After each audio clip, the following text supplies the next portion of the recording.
try to address that a little bit.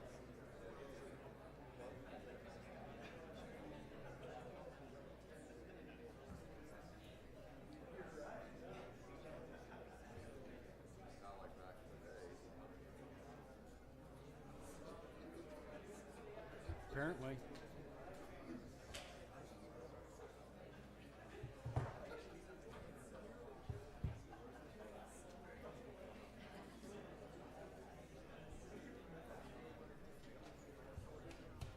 Okay, you got it. Thank you.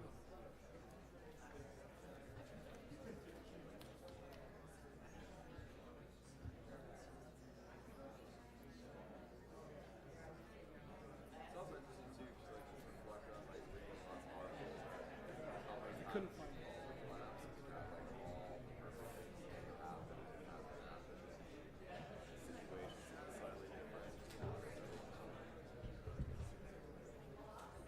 I couldn't even see Jimmy's I couldn't.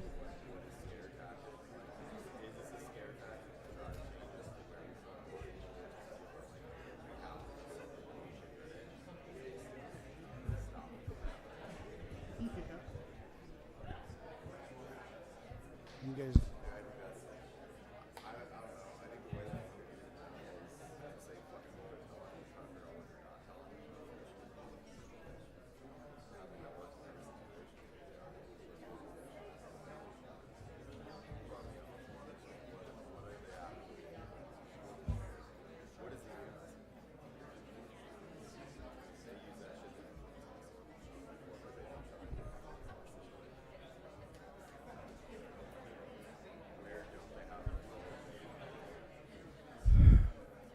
See, we got everybody.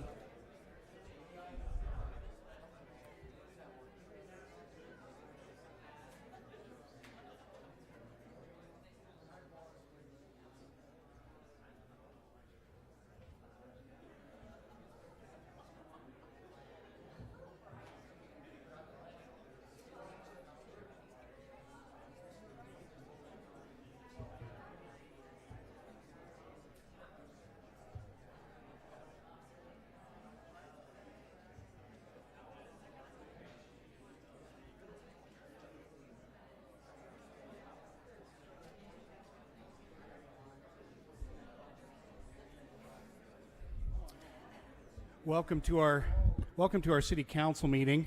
Sorry we're a few minutes late to this portion of the meeting. We had, if you looked at the agenda, you could tell we had a work meeting prior to this that started at 4 p.m. And we apologize if there was confusion about start time. We don't always do it that way, but we had a couple sensitive items that we needed to discuss about the arts. With Art Around the Corner, an event that they have next Friday night, and a new show and some decisions we have to make about some arts pieces. So we did that first today, and now we've already had our call to order, invocation, and our Pledge of Allegiance, so we'll move right into the second item, and I want to just explain a couple things here. Let's see. Annette, you're recording now, so we're all set. This is a regular meeting now of the City Council of St. George. We are going to, as comments from the public, let me just explain a little bit. It says on your agenda what we usually do with these. We have a couple of rules, and some of you have filled out a form, and there are about 6 that have filled out forms. One of them is from a person that lives in Ivans. One of the rules is you must be a resident of the city of St. George. So we're going to hear from the others that appear to be residents of the city of St. George. But as you see on these forms that we had you fill out, we've allocated for this segment the comments from the public. We do this on the first Thursday of every month. We've allocated just 15 minutes for that. We have a long agenda. But what we've asked is that each person, each speaker, speaks for no more than 3 minutes. Be courteous and show respect. We will do the same, I promise. And comments cannot be related to pending issues on the agenda or likely to be on a future agenda. Now, typically, I just have a hunch that most of you that are here to comment it is on an item that's on the agenda. But that agenda item, which is, I believe, number 10, is that right, Adam? That's regarding the proposed resolution supporting the Washington County Desert Tortoise Habitat Conservation Plan expansion bill. How many of you are here about that issue? I expected so. And we're glad you are. We're glad you're here. And it'll give us a chance to explain a couple things and also hear from you. So because that is not a public hearing, we typically wouldn't allow public comment on it anyway, so we're going to allow public comment on it in this initial part. The reason we have that rule typically is because we don't want to have another side of an issue not able to represent themselves and not knowing, that someone might be there to talk about it in a meeting that they didn't know what might happen. So in this case, we're going to allow it because I think it's important that we hear from you on that item. Although what we would ask is, once I've had a chance to read some clarifying information, we're going to ask that the 5 of you that will be speaking, which will be Craig Booth, Tyler Webb, Tom Adams, and Jamie Carpenter, and Richard Spots. There's 5 of you. You each have 3 minutes, and Paula's going to time us just to keep us on target. As you see, we've got a long agenda. We'll just ask you, do the best you can to not be repetitive. And I'm going to just explain a few things in case some of you have maybe either misinformation or just not complete information on this item. So I'm going to, if I could, read this first. First of all, we probably wouldn't have had this on the agenda today, except that it is imminent that there will be a bill before Congress that we have been involved with the writing of, along with the county. It will be going before Congress shortly. And so when that happens, it will be called the Desert Tortoise Habitat Conservation Plan Expansion Act. And it's, I think, important, and these bullet points that I've sent this out, and the county sent this out to some of you. It's on their webpage. And I see Commissioner Renstrom here. Thank you for making that available, Commissioner, to those that have asked about it. Some of you, if you don't know about it, there is a link on the county's web page that you can go to that you can learn a lot about this act that will be coming before Congress and the issue generally. The bill, if passed into law, would do this. It would expand the HCP, the Habitat Conservation Plan, by creating an additional 6,865 acres in the reserve with rich desert tortoise habitat known as Zone 6. That's what it's called. It would also renew the HCP agreement for 25 years. It's actually been expired for 2 years now. Correct, Commissioner? It's been about 2 years, I think in February. Yep, okay. So it needs to be reauthorized. Otherwise, frankly, we'd have a lot more difficulty in terms of moving forward with any development at all.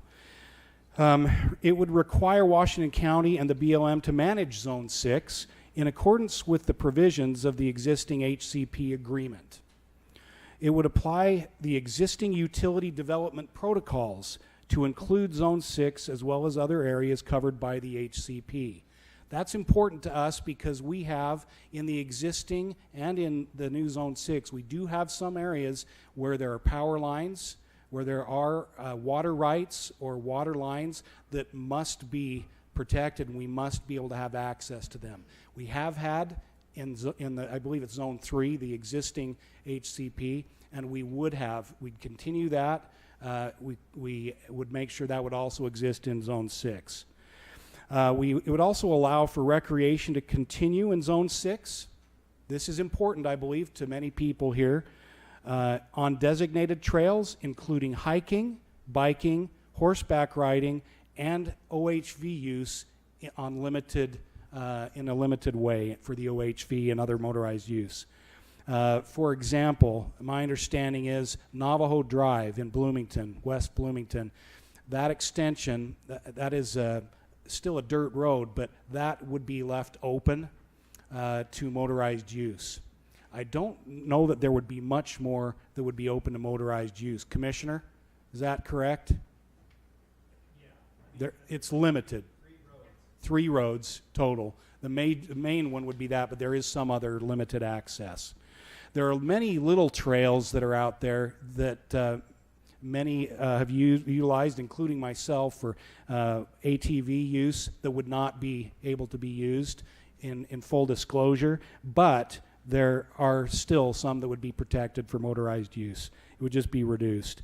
But in terms of the others, the other recreation that I mentioned, hiking, biking, horseback riding, climbing, those would be protected in that Zone 6, and whatever is currently available in the other part of the habitat would still be allowed as well.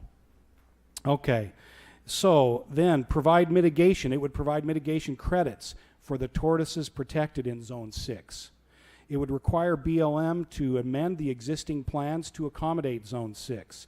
It would clarify the width of the right-of-way for Old Highway 91 as a 300-foot right-of-way on federally managed lands. It would make explicit that the Utility Development Protocol Agreement developed for the HCP are included in the management plan for the NCAs. Those are the National Conservation Areas. And it would clarify that the NCAs are not entitled to any federal water rights. And it would grant a 300-foot right-of-way for the northern corridor along the biologist preferred route for a northern corridor in the Red Cliffs NCA. And it would preserve existing utility and grazing rights in the Beaver Dam NCA. So that's a fairly long list of the things that, if again the bill passed, it would do. That said, also, though not specific in what I've just mentioned to you, if you do the math, we're talking about a 68, almost 6,900 acre addition to the tortoise habitat. We're talking about the ability to build a northern corridor along the biologist preferred route. This has been worked on both at the state and the federal level with Fish and Wildlife folks who are in agreement that this is a preferred route and it would work. It also indicates there'd be an area that could be disturbed for that route of approximately 160 acres. If I do my math, it means that we would be authorizing an additional 6,700 net new acres to the HCP, and yet preserving the use that I think many people are anxious to preserve. So with that said, I think what we'll do,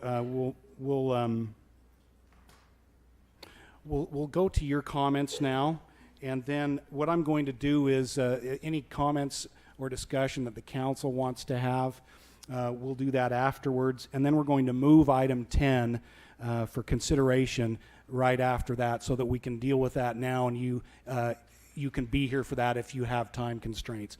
And you're welcome to stay as long as you want to, of course, for the rest of the meeting if you'd like.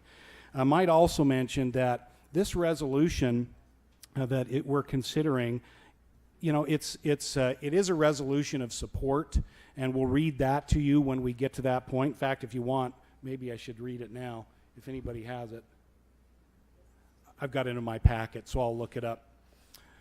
But we'll read that to you in a moment. Really what it does is support those key elements that I just hit. It's a brief resolution, and it's certainly non-binding, but it's showing our support for something that frankly we believe strongly that is in need for the future of Washington County. And some will disagree, but as you thank you, Ed. But as you look at the transportation needs over the next 10 to 30 years, I believe it's clear we will need that. Otherwise, we will have gridlock on our other routes, such as St. George Boulevard and Bluff Street and Sunset Boulevard and Dixie Drive. So we will open now. We'll start with Craig Booth, if you're ready, Dr. Booth, and then we'll go to Tyler Webb on deck. So again, if you would, just limit it to 3 minutes. 2.5 minute talk. Awesome. Craig Booth, St. George. Flag will be here on or about May 1st. Appreciate Excellent. that. 100 feet? 100 feet. Awesome. Done deal. I was here 30 plus years ago, not in this building, the building across the street, building down here, when we all met over a number of long argumentative meetings to arrange for the desert tortoise habitat. A large disparate group of people came together, large number, not just 7 or 8, and finally hammered out a compromise that included the current thing with the Red Hills Parkway being the major east-west corridor. We are now back 30 plus years later to break our word. We're back to break our treaty. This makes me feel like the Indians and the Native Americans of all over the West and the East of the United States. When Custer, when Abraham Lincoln, when everybody he sent out to the West and said, sign a treaty with Crazy Horse and Sitting Bull. They signed a treaty and they came back a year later, broke it. Came back 10 years later, broke it again, killed more than half of them, and moved them to a reservation. We put our Paiutes on a reservation out here west of town, said that'll be great. So the Dutchman came along and built a ditch right through the middle of the reservation, gave them a few drops of water to make it appear that they were getting a good deal. They never used that water. Then the city came and said, we need a pipeline from Gunlock to bring all that water down here to St. George. So we built a pipeline right down the middle of the reservation and told the Native Americans, you can have some of that water, without realizing the Native Americans do not have the wherewithal to utilize that water. They talked about a golf course. They talked about all kinds of development. What have they got? One service station. We are treating ourselves poorly. I know I'm sounding emotional here. I don't think we need an east-west corridor. It is across the ground where the deer and the antelope play, brothers and sisters. It is ground that we have all used. We've deer hunted, we've rabbit hunted, we've gone four-wheeling, we've done everything up through there. We will ruin it with a northern corridor. And if you build it, I will guarantee you, we'll be back in 30 years to put another east-west corridor right under Pine Valley Mountain where Cottonwood Spring comes across. And it will come in over there by Silver Reef. And then the next 30 years, we will build one across the top of Pine Valley Mountain that will come in at the Browse Interchange. And then another 30 years, we'll build one across north of Pine Valley Mountain, north of Grass Valley. We just have to stop somewhere. We promised that that would be the desert tortoise habitat. It was a great compromise. Don't let your legacy be. Your legacy, your individual legacy be to your grandkids, I helped build that road across the northern corridor. Your grandkids will be ashamed of you. Thanks. Thanks, Craig. No. We won't have any of that. This quorum needs to be proper. There won't be applause. There won't be catcalls.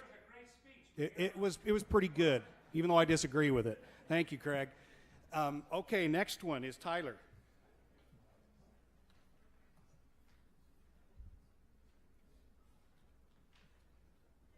All right, I'm not really super familiar with this, but I'm Tyler Webb, and yeah, I know a lot of the people here are also in favor of protecting our climbing access and mountain biking, all that good stuff. And so while I'm absolutely in favor of the bill itself, the foundation of it, all the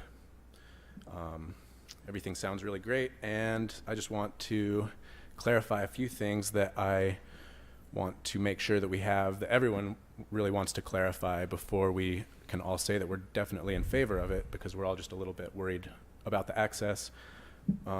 So all of it, like, we just would like more of the language. We want to just see the legislation before we can commit to it and make sure that it has our trails and our rock climbing areas that we all go to, mountain biking, all that stuff is like in concrete language as far as our future access to it in perpetuity would go. And so I would just like to request that the resolution be tabled until after the language is clarified and that we can all really see exactly what's going on before we're all speaking out. Because I think most of us here would be definitely like on board, way in favor of it. We just want to be able to see it before we can say for sure that we are. So anyway, I guess that's pretty much all I've got to say, just that I would request that the bill be, or the resolution be tabled until after we have had a chance to see it. So Thank you. And I do wish it, the plan was that it was going to be presented the first week of April, which it hasn't been.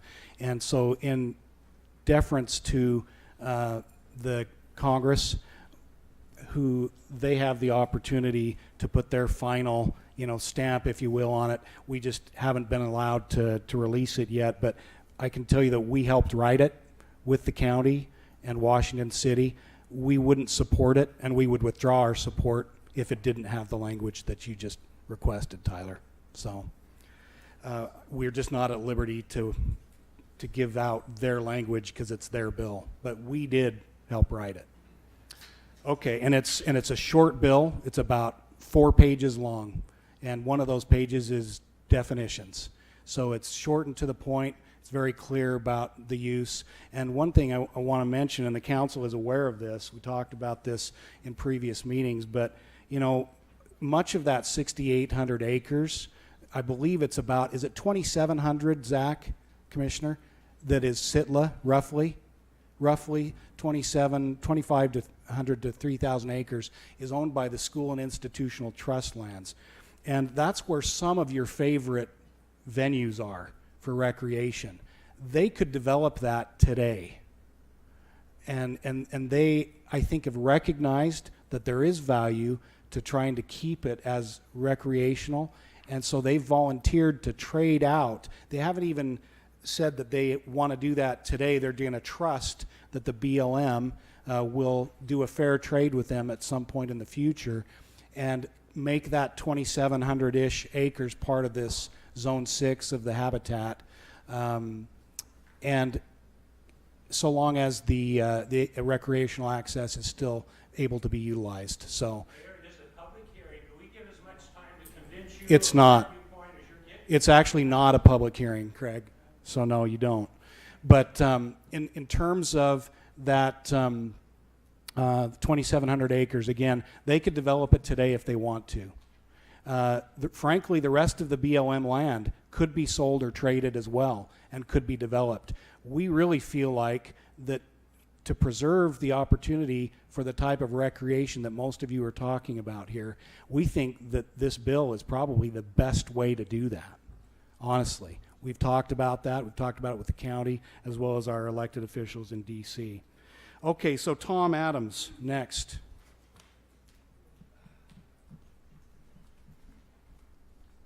Thank you, Mayor and council bet. members. My name is Tom Adams. I'm a second homeowner here. I'm also Utah's director of the Office of Outdoor Recreation, so I work directly for the governor, but I'm here on my behalf today.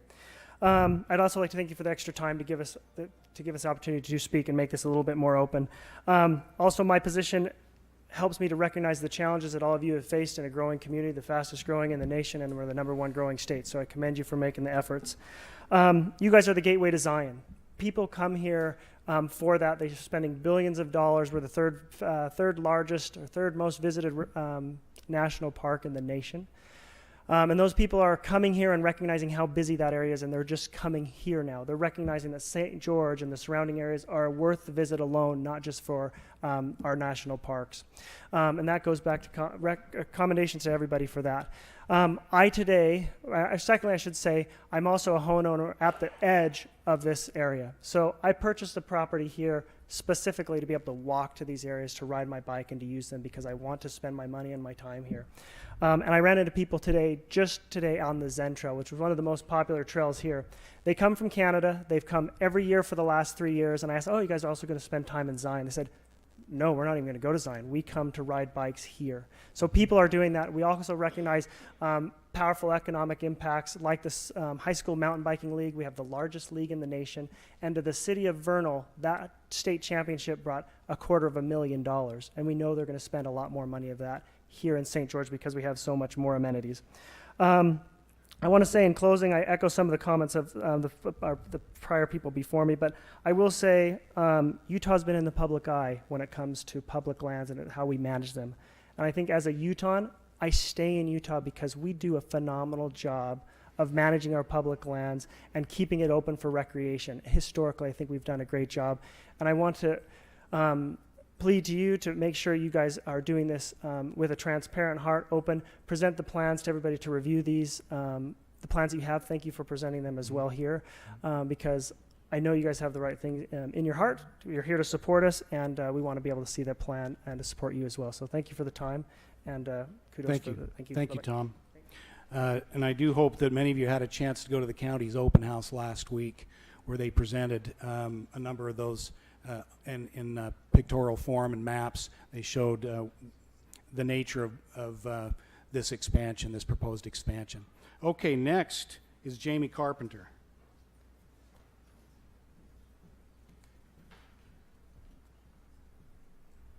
Hi, council members. Thank you for having us today and taking the time to hear our voices of the public.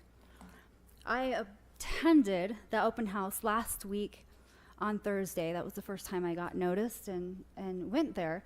Said there was an expansion bill to review. Now, I worked for the city for 12 years. I left. I went to law school. I got my law degree in environmental law. I studied NEPA. I came back here. I've been here for working for 7 years now as an environmental attorney.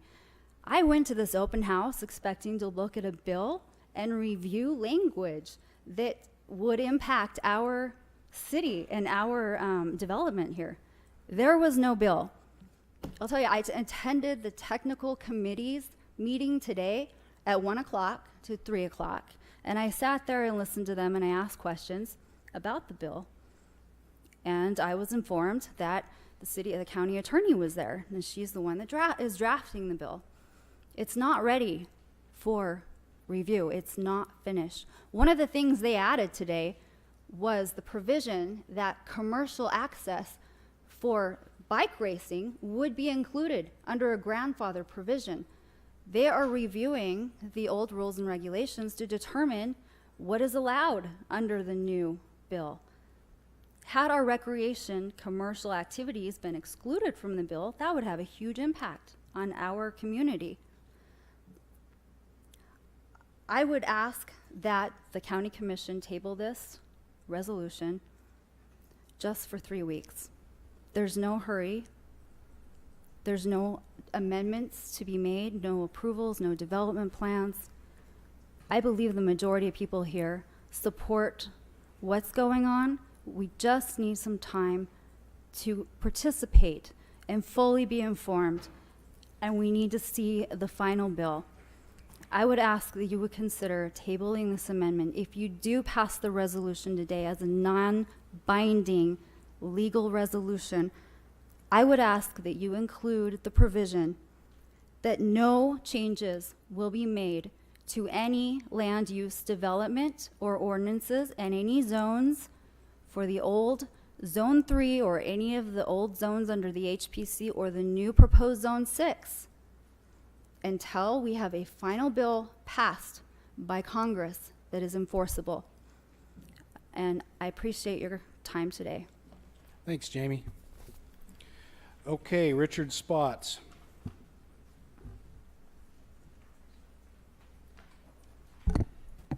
Mr. Mayor, council members, my name is Richard Spots. I'm a longtime St. George City resident, and I'm here to oppose the county's resolution on your agenda tonight as item number 10.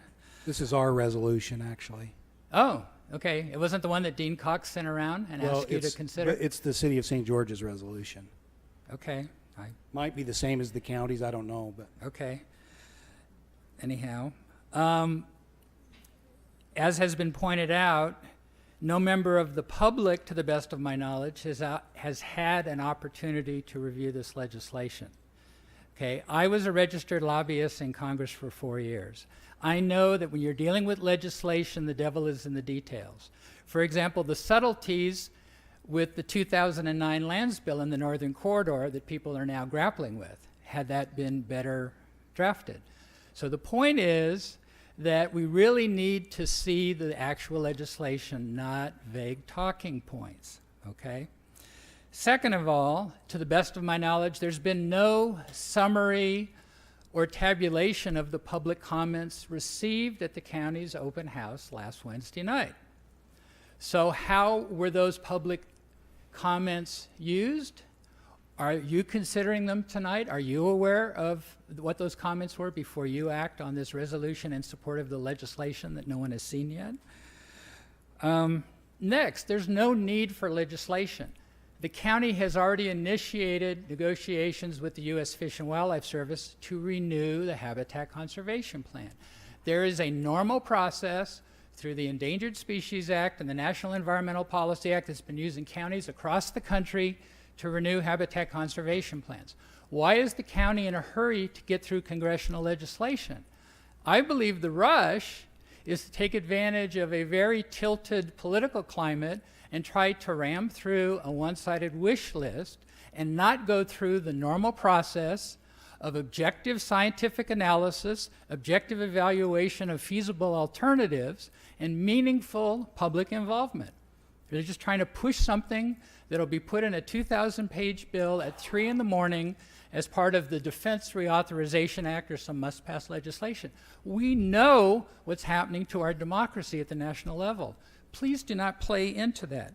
In terms of Zone 6, I asked before the meeting, at the HCAC meeting, for a map showing the proposed alignment of the western corridor in relation to Zone 6. No map at the open house. I also asked for the legislation. Of course, no legislation at the open house. Now, in terms of the tortoises, the county says the tortoise population is better in Zone 6 than in Zone 3, where the northern corridor would go. But two different methodologies were used. It's like comparing apples to oranges. So people are questioning the Please validity wrap of it up. that. And the tortoises there should already be protected under existing law and BLM plan decisions, and if the Sitlin land's developed, it's still subject to Section 9 incidental take prohibitions of the Endangered Species Act unless it's done through the Habitat Conservation Plan mechanism. So, and finally, please do not override the BLM final NCA plans that were recently adopted a couple of years ago that went through an extensive public process. Why are you trying to arbitrarily change those? It doesn't make sense. So again, please either oppose or at least table this resolution until there's an opportunity to actually review the legislation in detail. Thank you very much. Thank you, Richard. Appreciate it. So that will be the end of the public comment. Council, any comments or questions? I'm going to read the resolution, and then if there's a motion, one way or the other, we'll take it at that time. Okay, so this is a resolution that would be supporting the Washington County Desert Tortoise Habitat Conservation Plan Expansion Bill. Whereas the Washington County Desert Tortoise Habitat Conservation Plan, the HCP, has expired and needs to be renewed, whereas St. George City has benefited from the HCP since 2006 by having open recreation space in the Tortoise Reserve and the ability to work easily with the county for tortoise recovery, whereas the city would like the HCP to be renewed so that the residents can continue to benefit from the HCP, whereas the utility development protocols are essential to the continued growth and vitality of the cities of Washington County, whereas the Northern Corridor is an important part of the infrastructure plan for future growth in the county, and whereas the creation of Zone 6 of the HCP ensures more open recreation space, mitigates for impacts from the Northern Corridor, and assists in tortoise recovery, and whereas it is in the best interest of the citizens of St. George City for the bill to be passed, now therefore be it resolved by the City Council of St. George City in Washington County, Utah, that the City Council supports the Washington County Desert Tortoise Habitat Conservation Plan Expansion Bill. So that is what is before us. Any discussion, or is there a motion one way or the other? I'll just say a couple of things just to make sure that you all know and are clarified on my thinking, and that we kind of get some things sort of straight about some of the things that were said and being said. First of all, let's all admit that we have different likes and dislikes. We have things that we're really passionate about and other things that maybe we're not so passionate about. And when those things come and threaten the things that we're passionate about, that's the right way. Whatever stops that or enhances that. Okay, so let's be honest about that. Second thing is, we are not passing this bill. This is not our bill. This is a bill in Congress. We have a Congressman Stewart, that you can contact and let him know your concerns about the bill. And that's the appropriate place to do it. What we're being asked to do tonight is pass a resolution on our thought process on this concept. Now, we've tried to get our involvement with our congressman and the county to make sure that those things that you all have said you're passionate about happen. Now, I'm going to back up to Dr. Booth a little bit. I love you to death, but you said we. I had nothing to do with what happened to the Native Americans. I had nothing to do with the pipeline down through the Shivwits. I had nothing to do with putting them into the to their reservation. And nothing we do today guarantees that future generations from now will not open up the whole damn area and develop it. We can't guarantee that. We're going to try our best to. Did I swear? Did I swear? You might have said. I am sorry. I apologize for that. I do work with cattle, and it happens sometimes. That's a biblical word anyways. It's not a swear word, is it? I apologize. I sincerely apologize. We can all get very passionate. But if we follow that train of thought, Dr. Booth, this I-15 runs through some pristine area. We should have never built it. This would be a beautiful, untouched area if it hadn't have been built. The road through the gorge that opened us up to the whole world, where my father lost his life in the construction, we should have never built, because that opened us up to the world, so that most of you who probably have moved here sometime in the last 30 years, you wouldn't even have known this area exists. We would lock it up and save it for future generations. I think as human beings, we are smart enough, we're intelligent enough to use appropriately the land, multiple use, to the bikers, the hikers, the OHV people. There's certain areas for all of those. Even the people who graze cattle. Miners in some areas. These are all things that make our life better. We think about future generations. Let's not forget about our current generation. Okay? We can do this. We can do it to where it benefits everybody. I'm constantly preaching this in St. George. We have walking trails. Some people will never go on those walking trails, but some people will, and they love it. We have something here for everyone in St. George. Okay? So I was born here in 1970. 7,500 people. I could sit up here and say, you all ruined it. It was a perfect little town. So it's very disingenuous of us to say, I got mine, the door's locked, no one else come, and don't build any more roads, and then we all suffer because of the congestion. I get people telling me all the time, what are you doing so I'm not stuck in traffic all the time? All these darned people keep coming from up north and California, and they say this. I'm not saying this. I'm just saying they say this. And so what are you doing to make sure, okay, we're building this road, we're building this road. We're trying to do our very best to preserve areas. This area could be developed. Zone 6 could be developed, and you could lose some of your recreating areas. This is what we feel is the best way to preserve this. Now, there's some stuff that's not known yet. Congress gets this bill, it could be chopped to pieces. We can't control that. That's up to you now and us to make sure that our congressman knows what we want in this bill.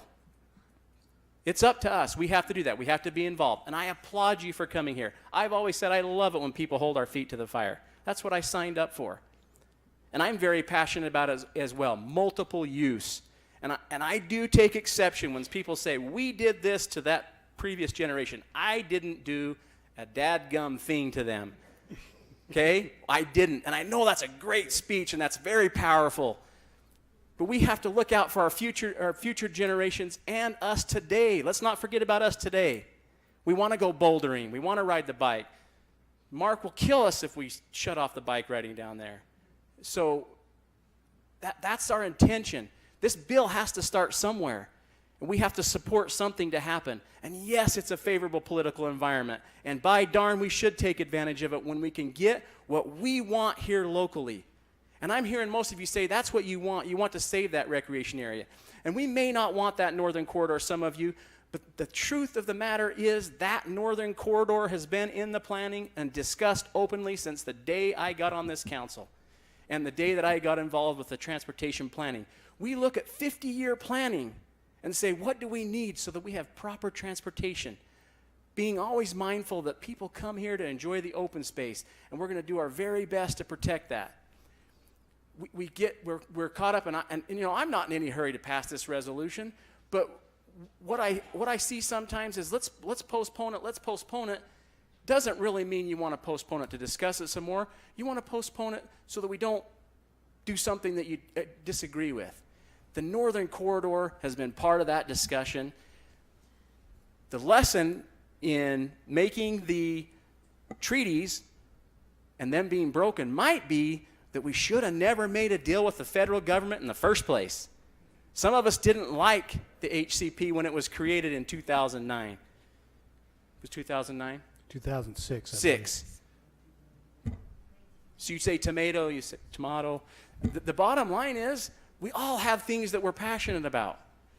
We've got to have adequate transportation routes. I feel like it'd be a dereliction of our duty if we don't promote those areas that are available and have been on the planning books.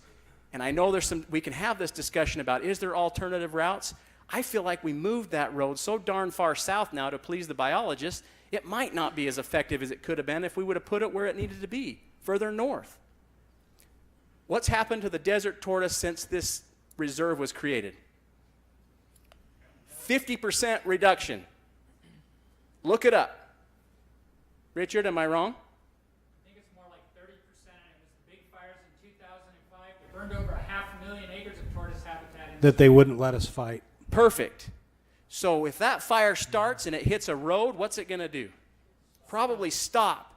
There is some discussion about the fact that the desert tortoise could be saved from complete annihilation if a fire starts in there again. A fire will go in there again because the vegetation is going to grow. There is going to be another fire. And maybe only half of it will burn this time, or whatever portion south or north will burn. Whatever it is, that will be a natural fire break. Let's be honest in our discussion. There's a lot of emotion, and we forget to talk about all the truth. And both sides are guilty of that. I'll be honest with you. There's people on both sides that don't do that. So I've rambled on enough. I'm in full support of the concept. If the language gets changed, I know it's not a done deal, and it could get chopped to pieces. That's incumbent upon us to make sure that doesn't happen. That's my 2 cents. I'll meet you in the alley after. Love you, buddy. You didn't deliver him, did you, Craig? No, All right. I got spanked by Fossen. All right. Any other comments, Brother council? Hughes preached it all, so I'm not sure what's left to say. But I've been here 40 years, and it was a really nice, quaint, small town that sometimes I wish we could go back and be in that nice town. I'm sure had I been around on a city council at that time, people would have opposed River Road, Red Cliffs Drive, Red Cliffs Park, the Parkway, the Southern Parkway, the Snow Canyon Parkway, all of it. But we've had to have it because of the growth. And I'm not in favor of just shutting the door and shutting everybody out. We have a beautiful place that people need to enjoy. But I also, you know, we've received a lot of emails, and it really makes me angry when I get an email saying that we're just trying to pull a fast one over on you. I'm not. I wouldn't. We're just trying to do what we feel is very best for the majority of the people that live in this city, and make it great for everyone, and people will still be able to recreate, and that's what they love to do. Other comments from the council? Otherwise, I'd be ready for a motion. There's about 3 different motions you could make, so. I'll go ahead and make a motion, Mayor, that we approve the resolution supporting the Washington County Desert Tortoise Habitat Conservation Plan expansion bill. Second. I have a motion by Jimmy with a second by, was that you, Joe? Yeah. Any discussion on the motion? Seeing none, all in favor of the motion, starting with Betty, say aye. Aye. Aye. Aye. Aye. Aye. Motion carries. Thank you. We appreciate the input, the conversation, and as Councilman Hughes said, let's keep watching. We will. Believe me, we feel very vested in this, and we'll be watching the language, and as soon as it can be released, we'll make sure it is. It'll be on the county's website, and we'll put a link to it on ours. And I'll echo what the mayor said. I really appreciate you being here because if nothing else, it makes us do a real gut check. And I promise to do my part to make sure that all your interests that you've talked about in recreating out in Zone 6 are included in that bill. I promise to do that. So just know that. And Thank you can you. contact us anytime. Thank you, Jimmy. Thank you, everybody. We'll meet again sometime and talk about the Lake Powell pipeline, I'm sure, right? All right. Okay, let's go to number 3, which is, I believe, Adam, considering the financial report. And by the way, any changes otherwise to our agenda? Adam? No. Trevor? Thank you. You're welcome. Thank you, Council and Mayor, for let me hold off or continue.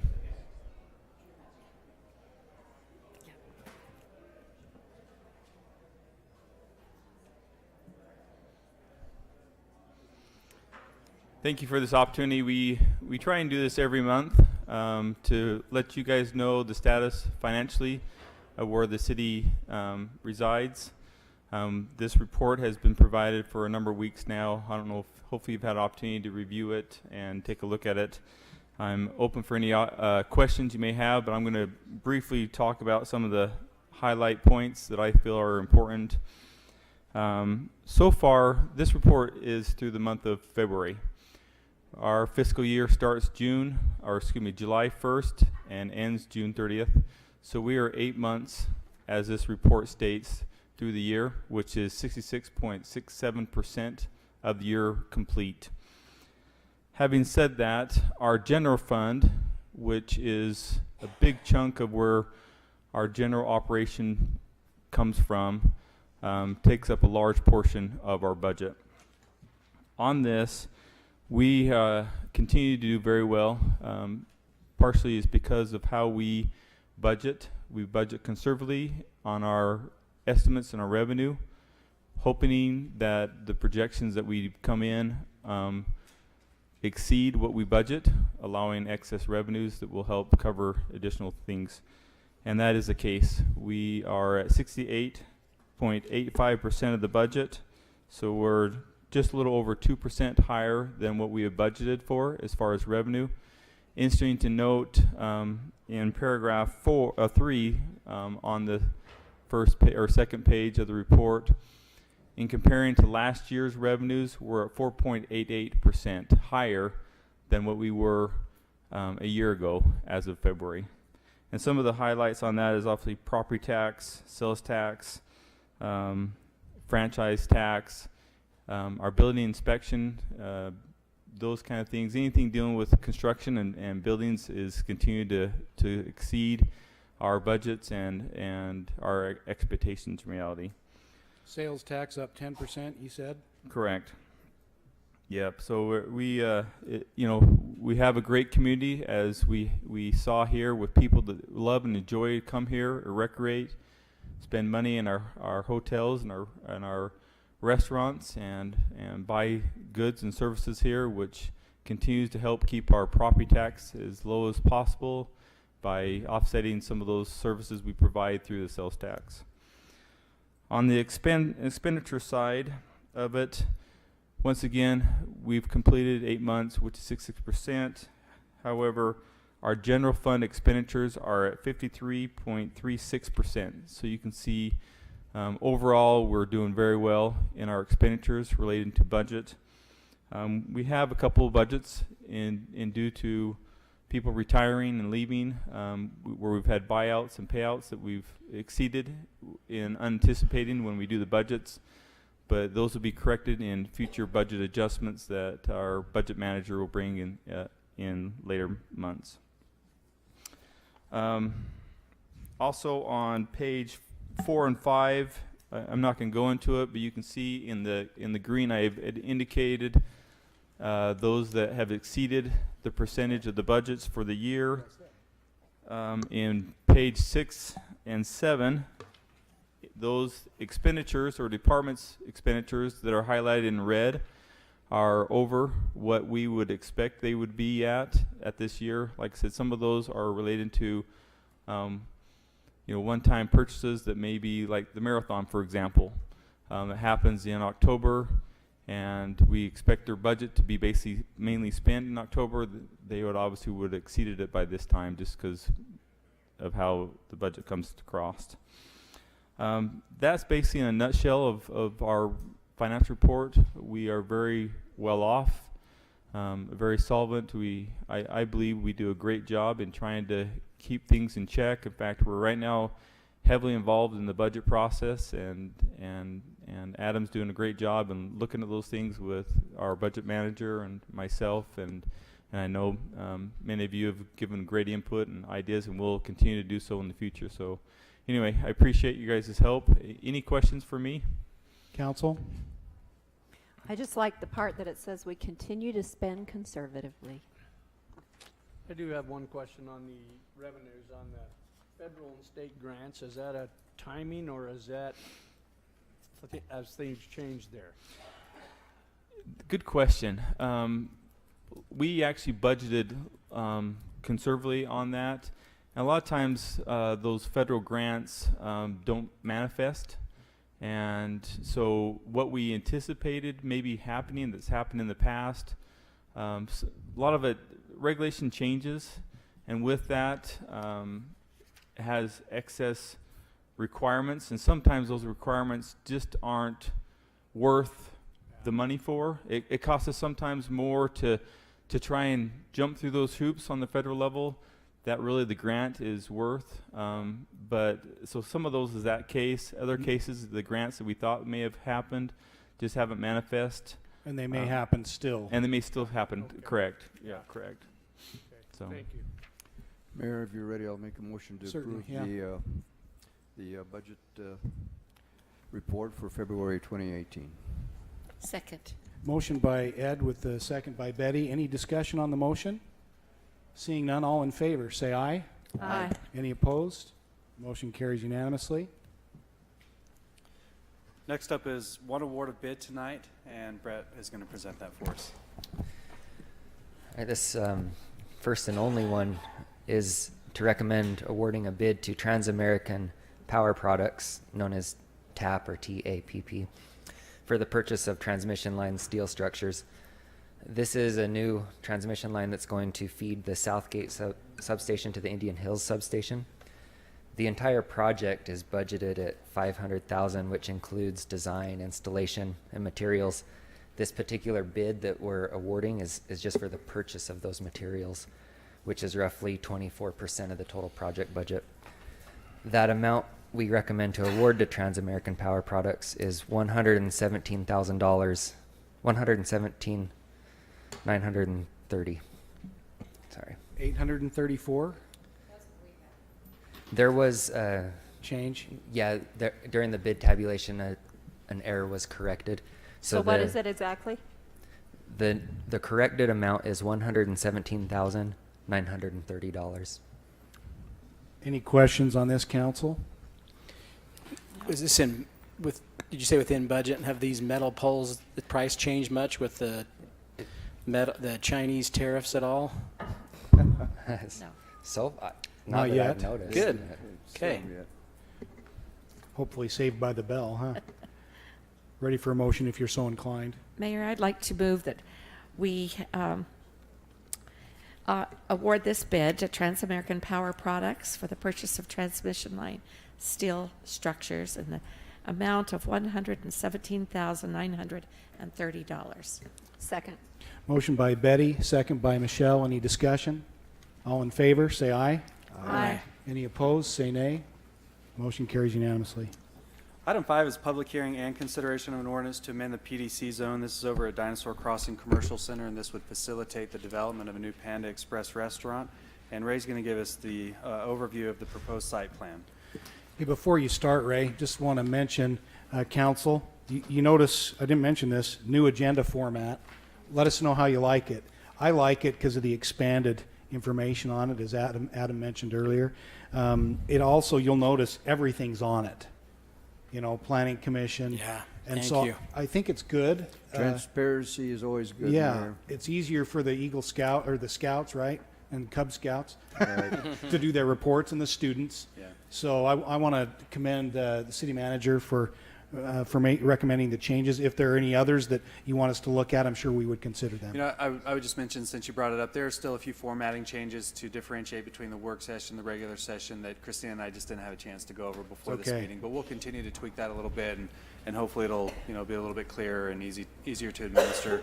I think in a future discussion, we may want to consider some of these items that are very much administrative in nature, the final plats, for example, the possibility, what your tolerance is for consent agenda, but for a separate discussion. Yep, very good point. In other words, where we could approve the whole consent agenda as long as you've had a chance to see what's in there. Yep. I know the county commission does that. So. Okay, sorry, Ray, I didn't want to forget that. Yeah, we're on that. So this is about Lot 7 at the new Smith's Commercial Center. The Smith's grocery store is about right in here. And as you know, there's now buildings up in here. And again, here's Lot 7, which shows a little closer, Smith's Marketplace, the fuel center. And it's right here where the red arrows point. Lot 7 is proposed.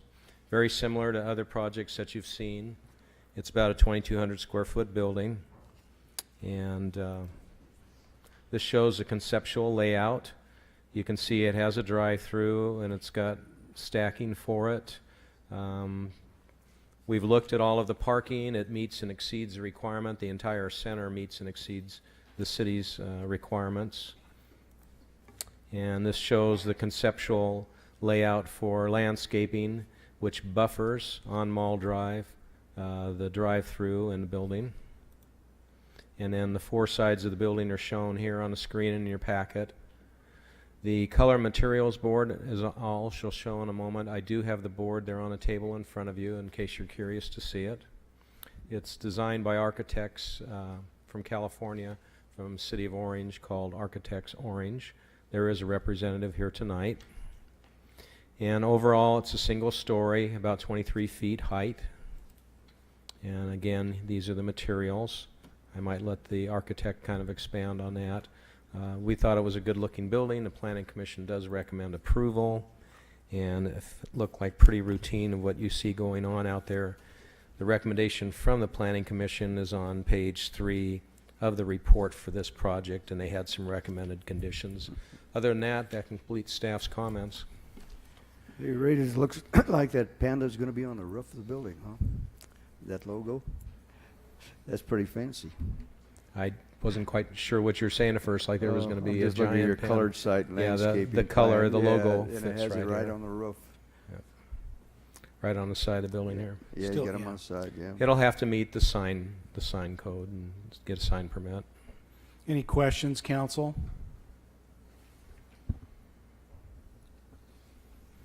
Okay. Yep. So I'll open the, excuse me. Oh, okay. So I'll open the public hearing at this time for any who might have come to discuss this, including the applicant, if the applicant's here.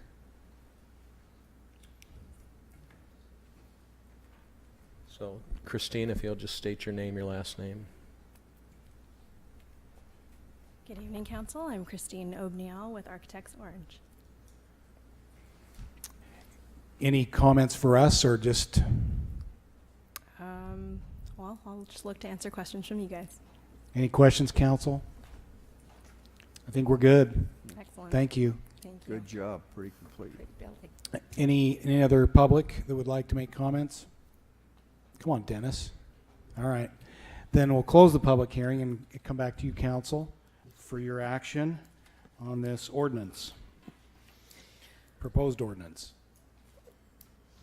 Go ahead. I'll make an, oh, where are you going to go? I said, go ahead, I'm waiting. I'll make a motion to amend the ordinance for the planned development commercial zone for the Dinosaur Crossing Commercial Center to develop a Panda Express.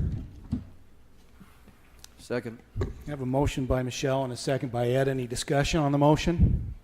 Seeing none, all in favor, starting with Ed this time, say aye. Aye. Aye. Aye. Aye. Aye. Motion carries unanimously.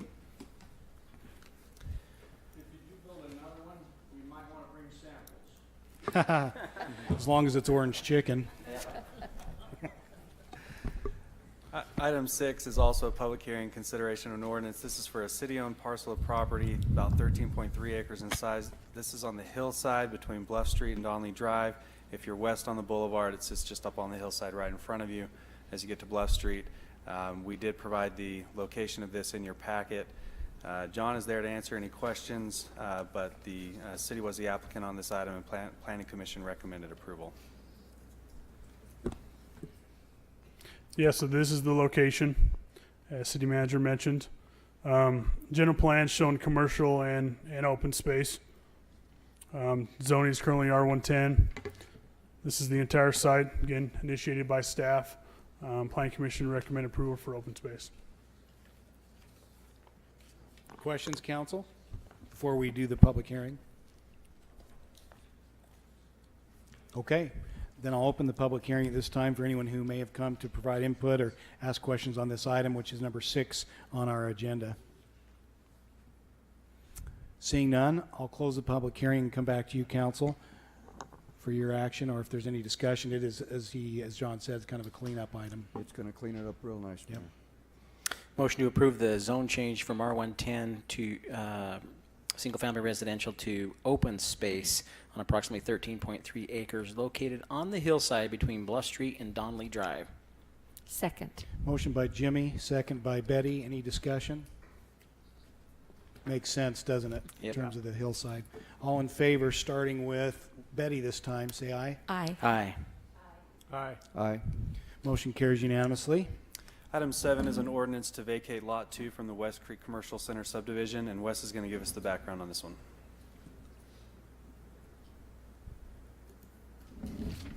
Okay, thank you.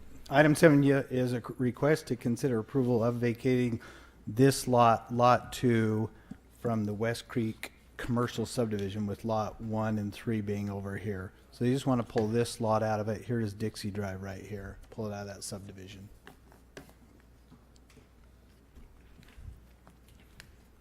Why? That's what I was going to ask. Because then they want to plat it as its own separate subdivision. Beautiful. They're splitting it, making it into 2 pads and so forth. All right. Yep. Any other It's not a good public hearing, questions? is it? Don't need a public hearing for this one.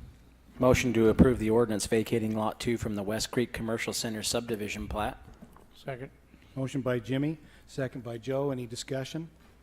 This is still an ordinance, so all in favor, starting with Jimmy, say aye. Aye. Aye. Aye. Aye. Aye. Wasn't that fun? I love it. No, All right. you never know which direction to go. I know, it's just fun to see what happens. Okay, Adam? You may recall that we recently spent some time in a work meeting reviewing changes to the purchasing policy. Item 8 is the ordinance to amend Title I, Chapter 10B of our code to update that purchasing policy. Do you have any questions for us? Is there anything else that we can answer for you, or any additional discussion you'd like to have on that? I have one, but I got to find it first. So. Should we go on to another item? I'm just kidding. I'm just kidding. It's easier to find in your packet now, too. I like Yeah. Well, you cleaned it up rather nicely, I think, Adam, so it looks pretty good. I'd just like clarification on the local vendor preference. How do we make that decision when it says they actually have to have a building here, or what? How is that? All right, so the ordinance changes that that's being proposed, none of them affected the local vendor preference. But to answer your question, there's 3 criteria, and when I'm checking to see if they're a local vendor, I believe they have to have a physical location here, not a residential location, but a physical business building. In a With- commercial zone or something like that. It doesn't specify the zoning. It can't be a household, and they have to have at least one employee there, and the intent to stay in the city long term. Which I don't know how we judge that, but those are the criteria.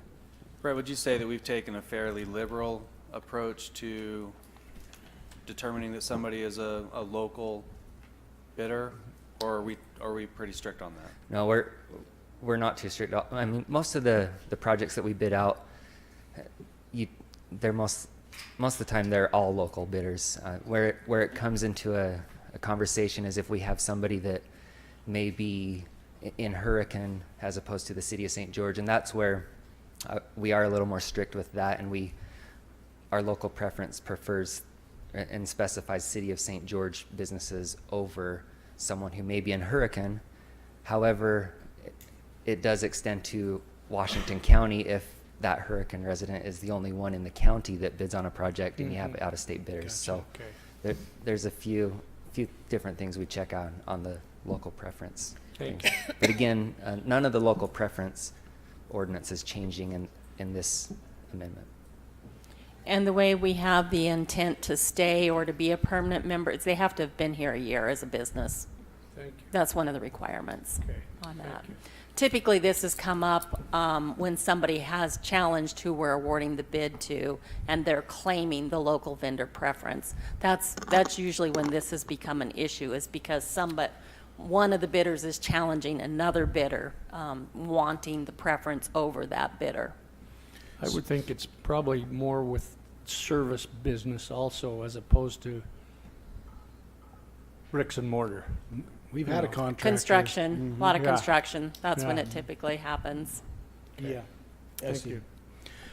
Is the 1 year issue, is that in the ordinance? It is, Okay. yeah. It's in the other section. Okay. Mayor, I'd make a motion to approve the ordinance amendment, Title 1, Chapter 10B of the city code pertaining to purchasing policy contract. Second. Motion by Ed with the second by Betty. Any discussion? All in favor? Let's see, this is an ordinance again, starting with Michelle. Say aye. Aye. Aye. Aye. Aye. Aye.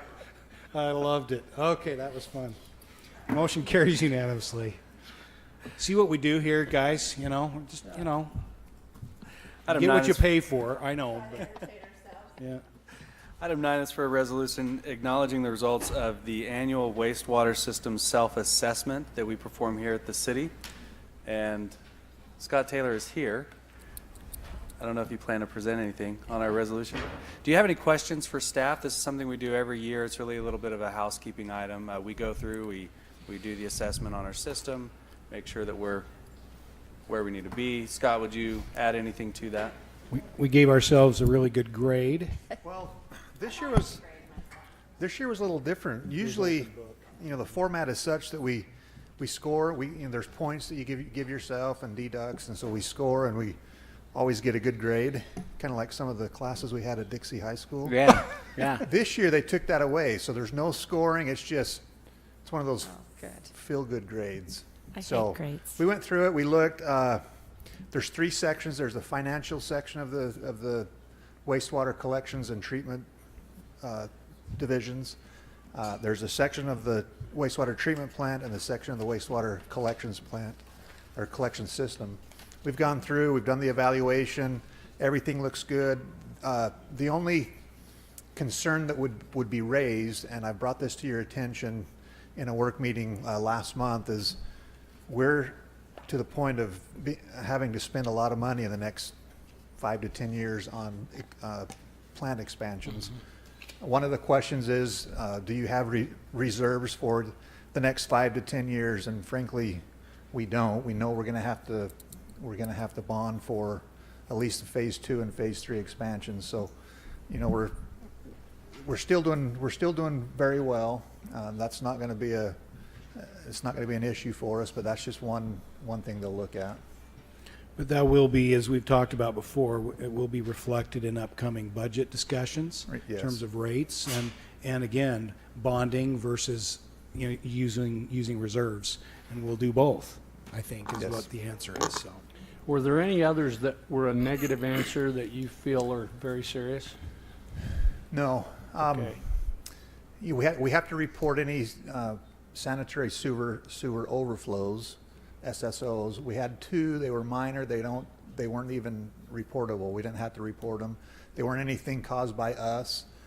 Both of those were a result of a contractor during construction leaving some debris in the line, and so there was a backup and a minor sewer overflow, but nothing. You know, we get those occasionally. This year wasn't no worse than any other year. The condition of the system is pretty good. It is aging. We are, you know, we're aware of that. We're planning for that. So really nothing out of the ordinary. We've fared So pretty the good. city's in a good position to be able to respond to all the state regulations that are coming as we Yes. reach population increase. And the treatment plant has had no violations. We've always met our requirements. We've not had a problem. Well, and all the things, all the roles that we have, you know, a lot of people, you know, Jimmy talked about all the things people like and they like us to provide. I think when it comes right back down to it, water, you know, wastewater treatment, you know, and collection, rather important things. And you know, you go and ask anyone, I don't think they want to be without them for an hour, let alone a day.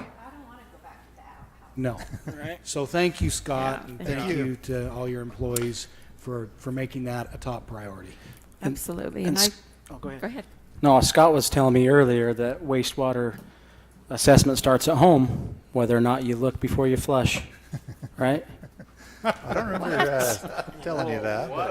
But I started out way too serious, huh? Gil. Thank you, Gil. Nice to have you back.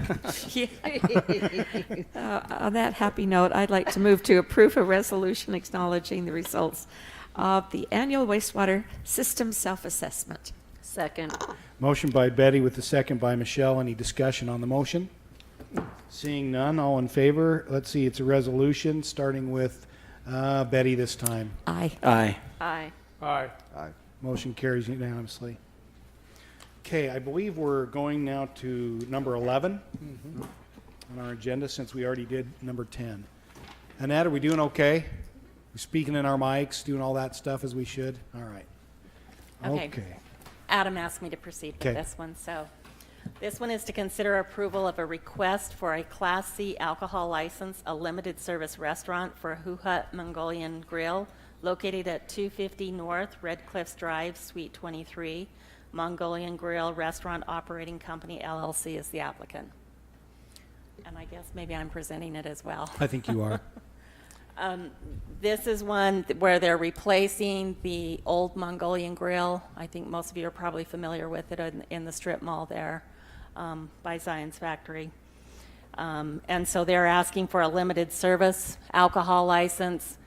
This one is, a limited service is for beer and wine, and that's what the state license is called. It's a limited service license on that. And they would like consent to get that license from the state. So did they move from where they? Yeah, Mayor. Hoo Hut is a new Mongolian This is restaurant right next that's door just to the coming in. Wings that just opened up that we did the ribbon cutting on about a Oh, week ago. okay. So they've remodeled the place, and Awesome. it should be a nice, I have to go check it out. a new nice restaurant in town. Any questions for Paula on this one? Ready for a motion then? Motion to approve the request for, excuse me, the Class C alcohol license for Hoo Hut Mongolian Grill. Second. Motion by Jimmy, second by Betty. Any discussion? All in favor, say aye. Aye. Any opposed? Motion carries unanimously. Now that we Number 12. moved the, item 12, now that we moved the 4th of July to Town Square, we are looking to enter into a 5-year agreement for I the thought you were going to say we carnival. moved it to the 5th of July or something. Cool. Sorry. This is a 5-year agreement for the carnival, and staff would recommend approval. I didn't make it up to that. Did any of you make it? It was to that? really cool. Hello. It was cool. So moved. Yeah. Okay, we just had a motion to Second. approve. We had a second. It was but great.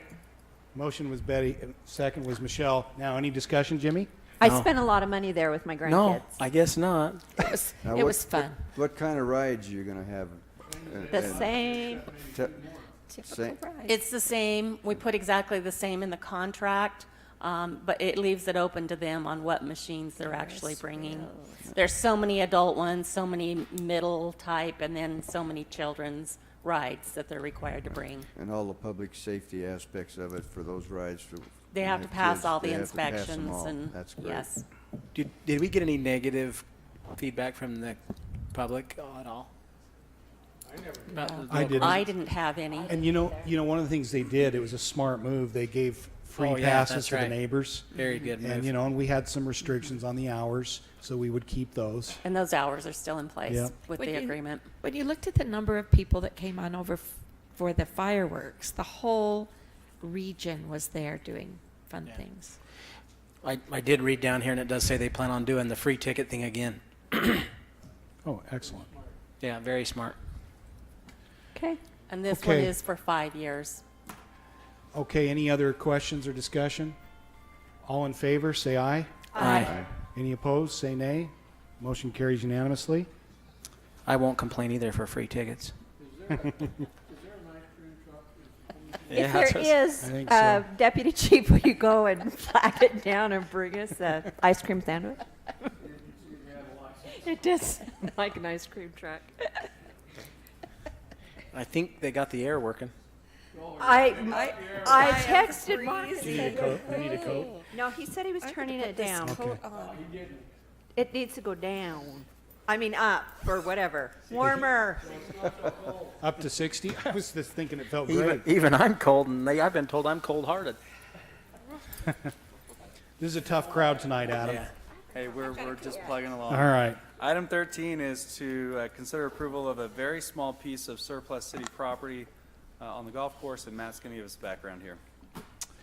Matt. Hey, we're going to get you out of here in time, Matt. We are. Okay. It's a good thing. All right. This is, again, just a standard request from a homeowner to purchase a surplus city property directly behind their residence. Total square footage, 2,425. In the past, we've established a value of $1.50 a square foot, which is the same recommendation for this item. Any questions? The only question I have is, they didn't say which golf course, and I don't know that address. St. George. Thank you. There's also, we just got to double check to make sure that easements are clear. It Yeah. did go through and double check, you know, again, we're just making sure that everything's clear before we Especially with what finalize. we talked about in executive staff meeting this Yeah. morning, if, you know. So pending that clearance. Any other questions? So you're saying the property values aren't going up in St. George, we're still stuck at $1.50? Eh, Well, not for surplus. I'm more than happy to, you know, field any increase of value. Just kidding, Matt. Motion to approve the purchase of the surplus property of approximately 2,425 square feet located at 1877 South Sundance Circle, subject to review of the easements. It's really the sale of property, isn't it? Yes. Oh, yeah, I just read purchase. I know. Second. Amend that to sale. Okay, so we have a motion by Jimmy and a second by Ed. Any discussion? All in favor, say aye. Aye. Any opposed, say nay. You Okay. look sharp. Thank you. It's going to be a busy night. See ya. For all of us. Yes. Item 14 is the consideration of a fee reduction for Dixie Little League. As we've been working with them, and this was a conversation we had in our work meeting, we've come to a compromise on the amount that we would charge to Dixie Little League for them to use our facilities, and the amount would be $3,500 for this year, which would include the lights, and so staff would recommend approval of the fee reduction. Jimmy, do you have any problems with this? I don't. I just make one comment. I met with some Weeble Scouts tonight, and this Weeble Scout held up our agenda for one of his questions. He said, I noticed there's something on your agenda that applies to me. Yeah, right. He says, I play Dixie Little League, and my dad volunteers as a coach, and we're always having a hard time getting fields. So tell me what this is about. So we discussed this item. So Good. I had just gotten through talking to them about the fact that you don't have to be on the city council to have an impact in your community. And so he stepped right in and decided to have an impact. So with that, I'll go ahead and make a motion that we approve. And that price, 3,500, that's appropriate and right where it needs to be. So and I think we discussed this. It is less than what we charge other people that come in from out of town. Remember, this is Dixie Little League. It's St. George boundaries is where there's a few that sneak out into some of the unincorporated areas. And these are all volunteer. Dixie Little League's mandate. Regular season. This is their local league. Yes, and it's like 2.5 months. They are a everyone plays league. That's a mandate from the Little League, the National Association. And this is where it all has to start if you want to make it to the World Series, the Little League World Series. And we had our team last year that went way into the final game down in California. And sharp kids. Yeah, represented us well. They made it to the championship game. So This represent is us well. highly appropriate and all-American apple pie. Right. Along with the carnival and the 4th of July. Yep, so I'll go ahead and make the motion that we approve the requested fee reduction for the use of the city-owned baseball fields. And, yeah, that's it. 3,500. Okay, the motion was by Jimmy, and the second was Joe. Any discussion? All in favor, say aye. Aye. Any opposed? Motion carries unanimously. The young man did say there's still room down in Bloomington for another baseball field. Good. I think there is. A full size. That's good. Next up is a building design conceptual site plan for Blackhawk Townhomes. This is the 10-acre parcel that just sits at the intersection right there, Curly Hollow Drive and Tonnequin Drive, and John is going to take us through this one.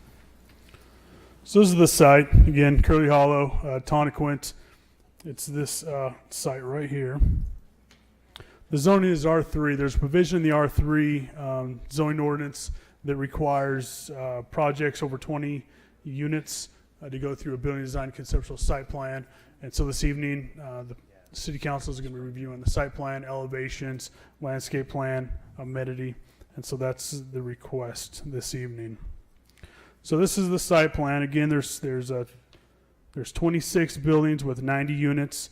It's about 9 units an acre.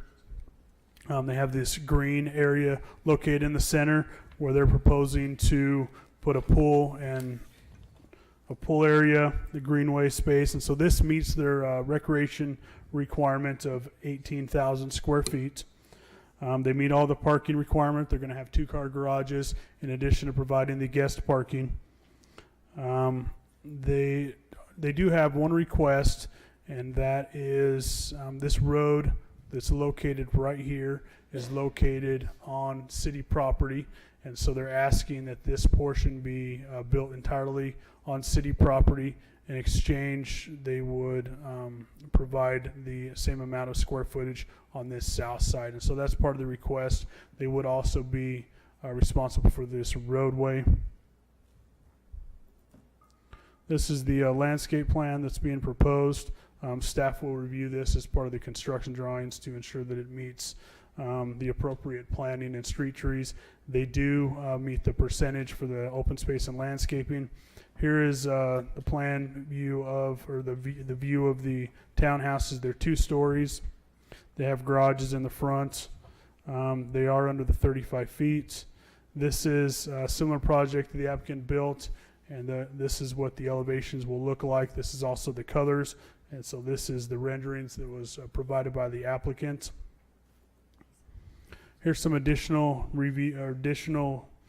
pictures. This was the rear of the building. Planning Commission, and I'll just jump to their recommendation since we're looking at this elevation. Part of one of their recommendations was that the rear surface of the buildings shall not be just one flat area. The developer is encouraged to include some form of architectural relief or pop out to make the building more visually attractive and to break up the flat area. And so when they looked at these rear elevations, they were part of one of their conditions was there was some sort of relief, whether it was in a gable or a pop out in the stucco. Which is not showing in those pictures now, correct? That is correct. And so that was part of one of the conditions of the Planning Commission. Less prison-like? That's for Betty. It looks like a prison. Careful, we don't want to offend Dennis here. Oh, it's really a beautiful prison. Hey, John, is this the one that required reconfiguration of the city park? It was going to be on Curly Hollow? I don't believe, not that I'm aware Go of. into an L shape or different Yeah, design? I believe the city does own that property right there. I'm not sure whether the park's been designed. I don't know where they're at on that stage, but this is just that piece on the corner. This was at one time a possible Right. part of that think they park. redesigned It it. won't be anymore, obviously. Right.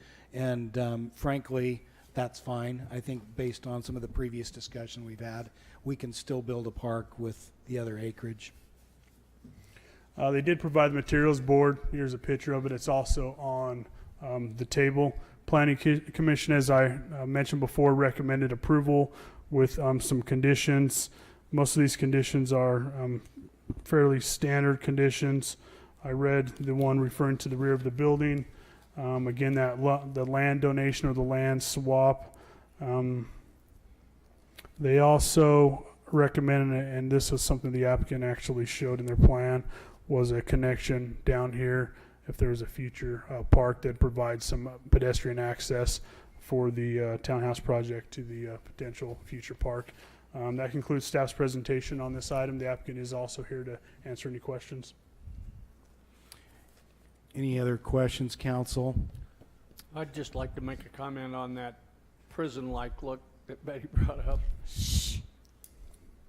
You know, sometimes we have to give up a wee bit to make things a little more affordable. Maybe just change it on Donnequin Drive and not on the others. I don't know, maybe. That's true. Have you ever seen Matilda?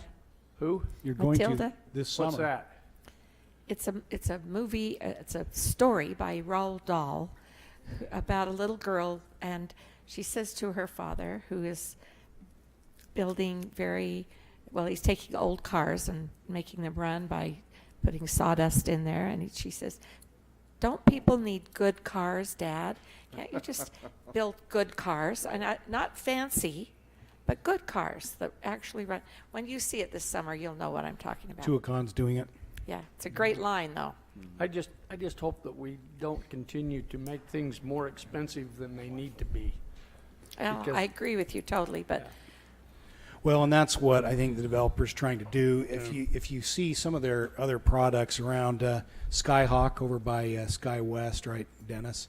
And is it Blackhawk over in Santa Clara? Shadowhawk's over in Mountain View. Yeah. So they do it is a good product, and they it is already zoned for it. We're just looking at the site plan. Correct. And I do think we need more of this kind of product in our community. We are told that all the time. It's great because it's close by the school. You know, seems like a good location, and they do good work. Like you say, there's beauty's in the eye of the beholder in terms of exact colors and so forth. But I think if council, if you're inclined to approve the building design conceptual site plan with the conditions of the planning commission, then I think the developer's okay with that. Is that correct, Dennis? And then you're welcome to, we'll let you say something if you'd like.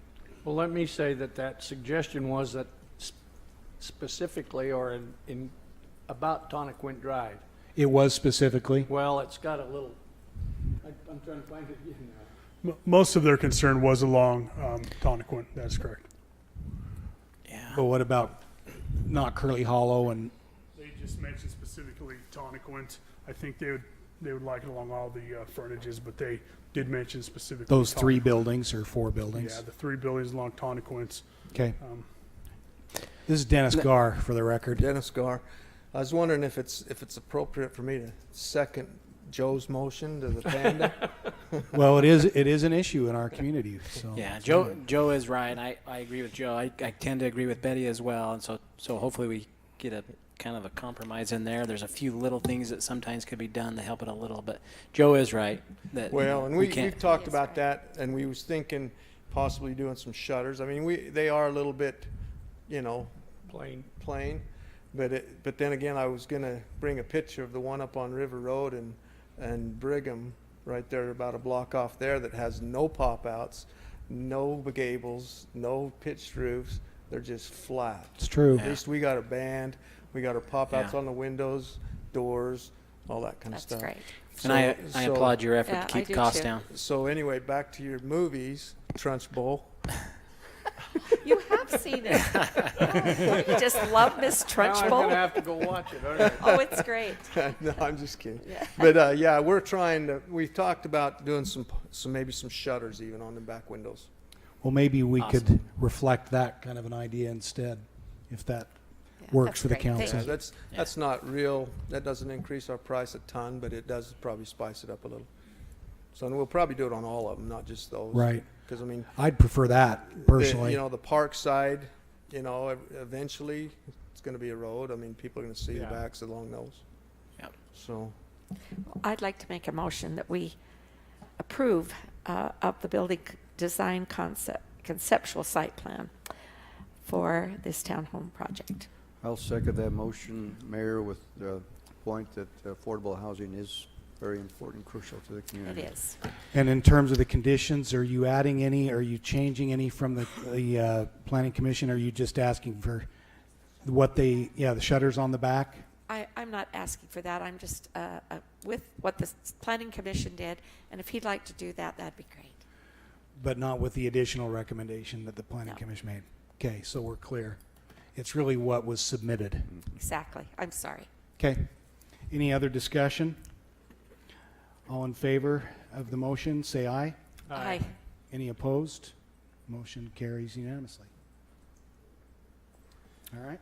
All right, next up, we have 9 final plats and 2 preliminary plats, and Wes is going to run through these for us.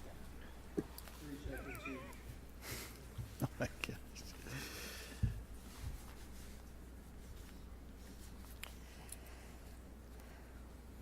It's very quiet.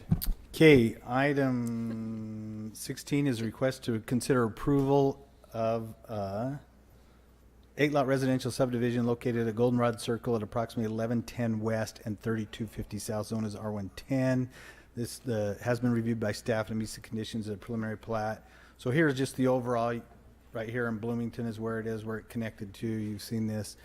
And these are the lots. All the improvements have already been built. The lots were left out because the floodplain line actually ran something like that through here. So they held out these lots until they went through the FEMA process of doing a LOMAR and redoing the FEMA flood line and that. So they've gone through that process, and these lots are now pulled out of the floodplain, the 100-year floodplain. We will require an elevation certificate on each of these lots, which means once the pad's set, we'll require a surveyor to go out there and survey it and certify that it sits at least 2 feet above the base flood elevation in that area as required by ordinance. Questions on this, council? Motion to approve the Bloomington Country Club number 12 subdivision final plat. Second. Motion by Jimmy, second by Betty. Any discussion? All in favor, say aye. Aye. Any opposed, say nay. Motion carries unanimously. Okay, item 17 is a request to approve a final plat for a 31-lot residential subdivision located at the intersection of Canyon Tree Drive and Arcadia Shores Drive. It's in the Ledges development. So here's SR 18 going up towards Dameron and Diamond. It's just right there in the Ledges development. It's part of the Escapes development that they've done up there.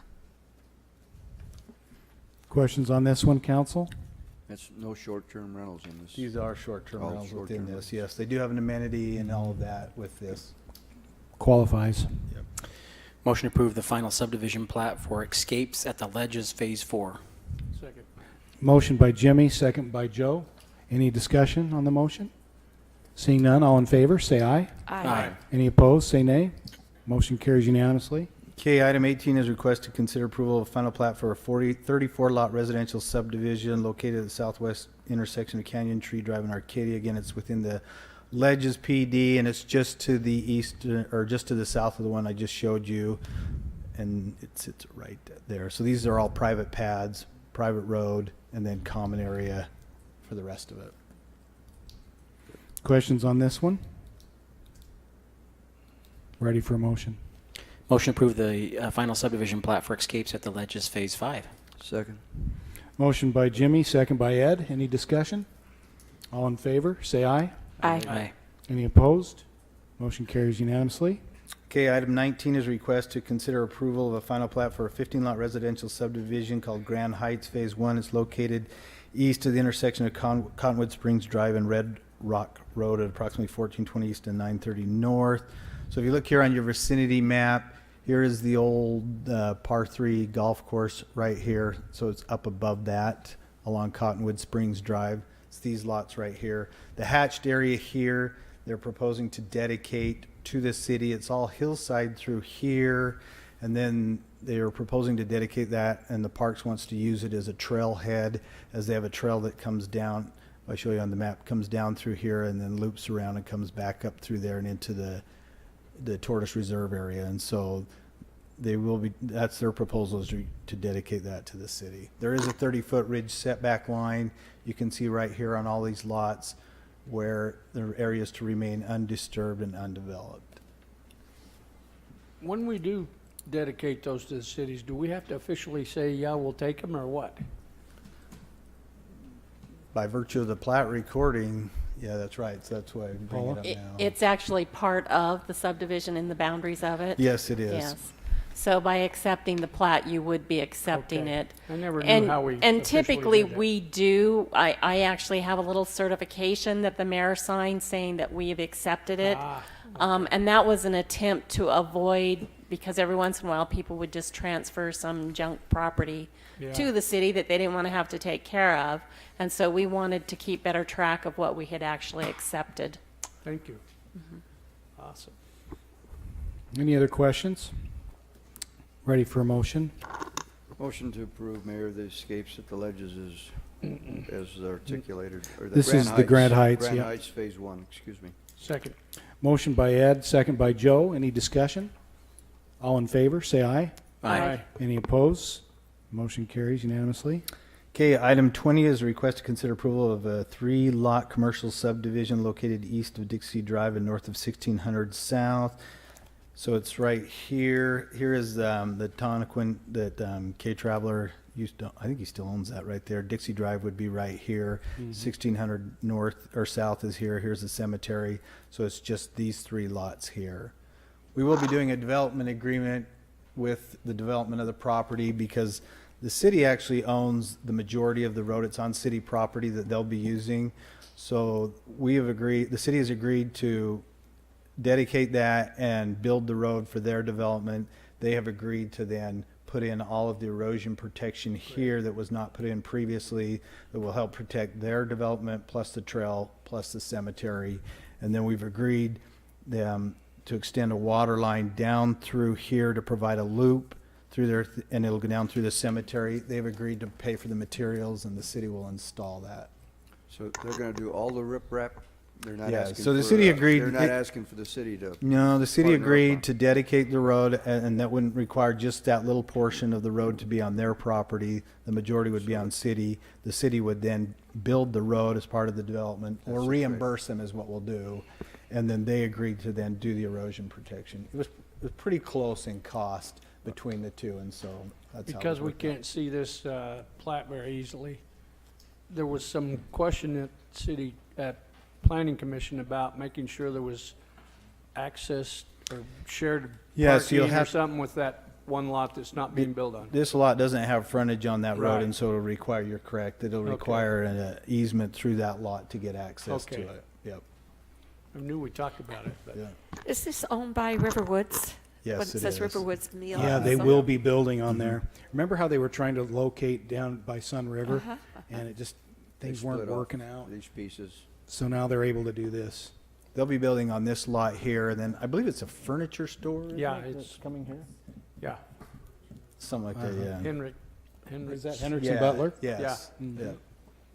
Very But good. we don't have the development agreement in place yet? No, and so the plat could record without it. The improvements cannot go forward without it. So we'll have to have that agreement written before we sign off on the construction drawings and so forth.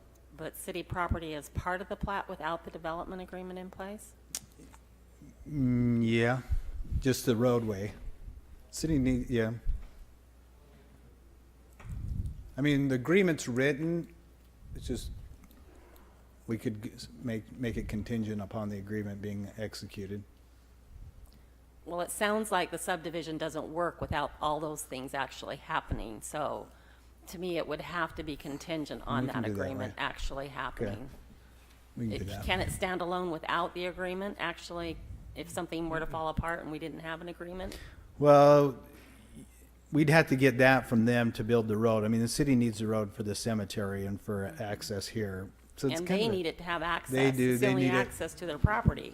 Right. So they correct. have to have it. So they have to have it as well, that's right. So it's gotta be you subject. have to have the development We can do it agreement. So we subject to can the just agreement. subject to that, right? Yes. That'd be yes. fine.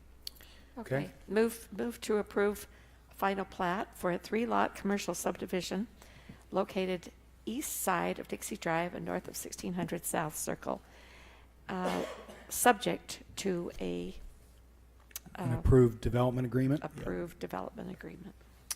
Second. Motion by Betty with a second by Ed. Any discussion? All in favor, say aye. Aye. Any opposed? Motion carries unanimously. Okay, item 21 is request to consider approval of final plat for a 20-lot residential subdivision located at the south side of White Dome Drive and east of River Road at approximately 1500 east and 6060 south. So again, if you look at you didn't know it went that far south, did you? If you look right here on your vicinity map, here's the Southern Parkway right here, River Road access here. So it's that one that's right here, White Dome is right there. And so it's just right there south of the White Dome Nature Preserve right there. So this one will be on the south side of that White Dome Drive that'll extend from River Road through their development. What do you think? Motion to approve the final subdivision plat, Snow Canyon, or Sage Canyon Phase 1 subdivision. Second. Motion by Jimmy, second by Betty. Any discussion on the motion? All in favor, say aye. Aye. Any opposed? Motion carries unanimously. Okay, item 22 is request to approve a final plat for a 7-lot residential subdivision located at Kachina Vista Circle at approximately 2000 west and 2550 north. It's within the Entrada development. I don't see a vicinity map. Anyway, this is the subdivision here. This is against the hillside, so this area that's hatched is to remain, it will be common area and to remain undisturbed as part of their subdivision. And then these would be the platted lots. Questions on this one, council? Motion to approve the final subdivision plat, the Vistas at Entrada Phase 3. Second. Motion by Jimmy, second by Joe. Any discussion? All in favor, say aye. Aye. Any opposed? Motion carries unanimously. Okay, item 24 is request to approve a final plat for a 7-lot residential subdivision, again located at Kachina Vista Circle at approximately 2000 west and 2500 north in the Entrada development. So here was phase 3 right here. Phase 4 finishes off this. Again, this hillside area is common and remain undisturbed. You will see some disturbance when when this went through hillside and was approved.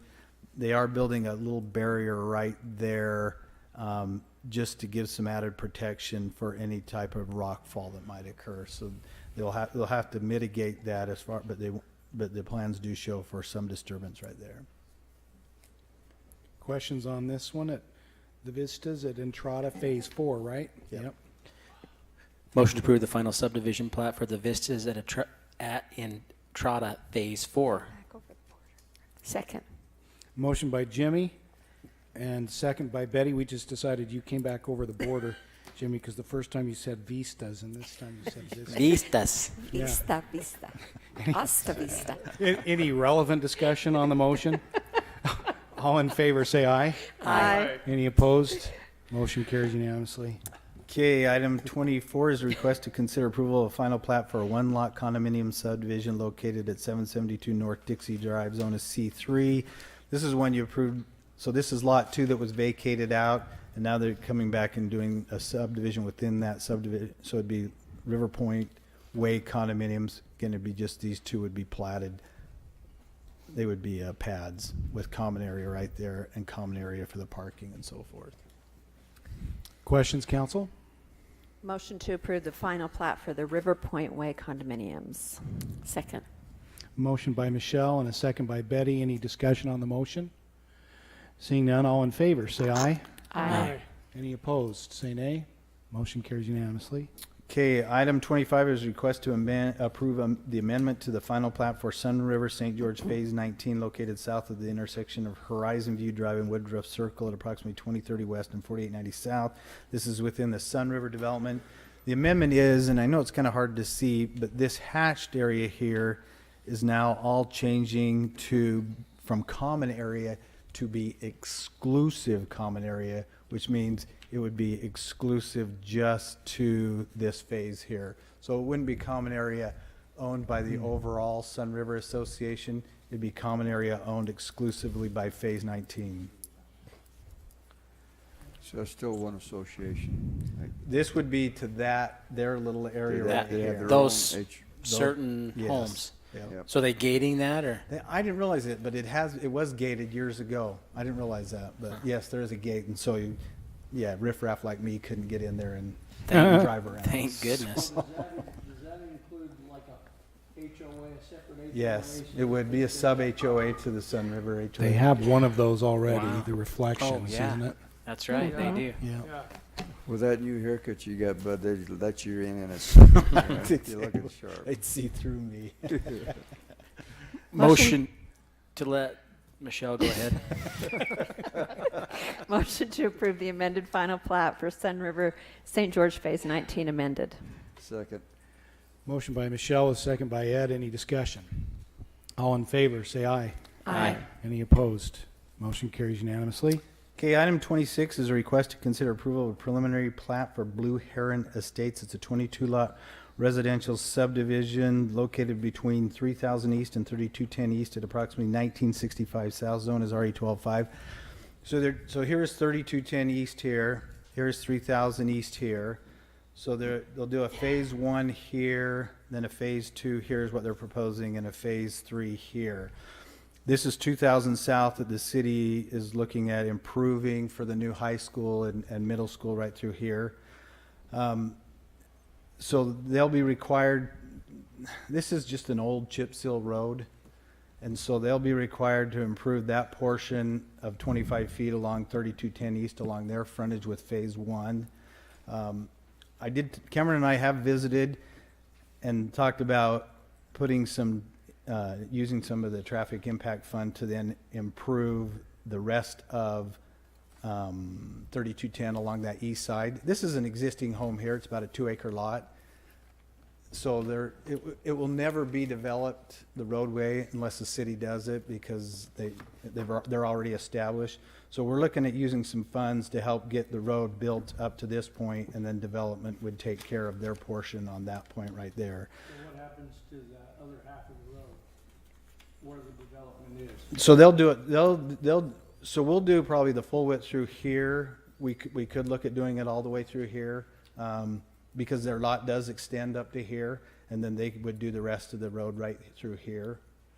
The one thing, they'll be required to do curb, gutter, and sidewalk. This is one of the things we haven't quite come to terms with yet. They will be required to do curb, gutter, and sidewalk along their development here. However, these are those agricultural lots. So I'm not sure if we want to put curb and gutter and sidewalk on their side, or just grade the road and leave it as is.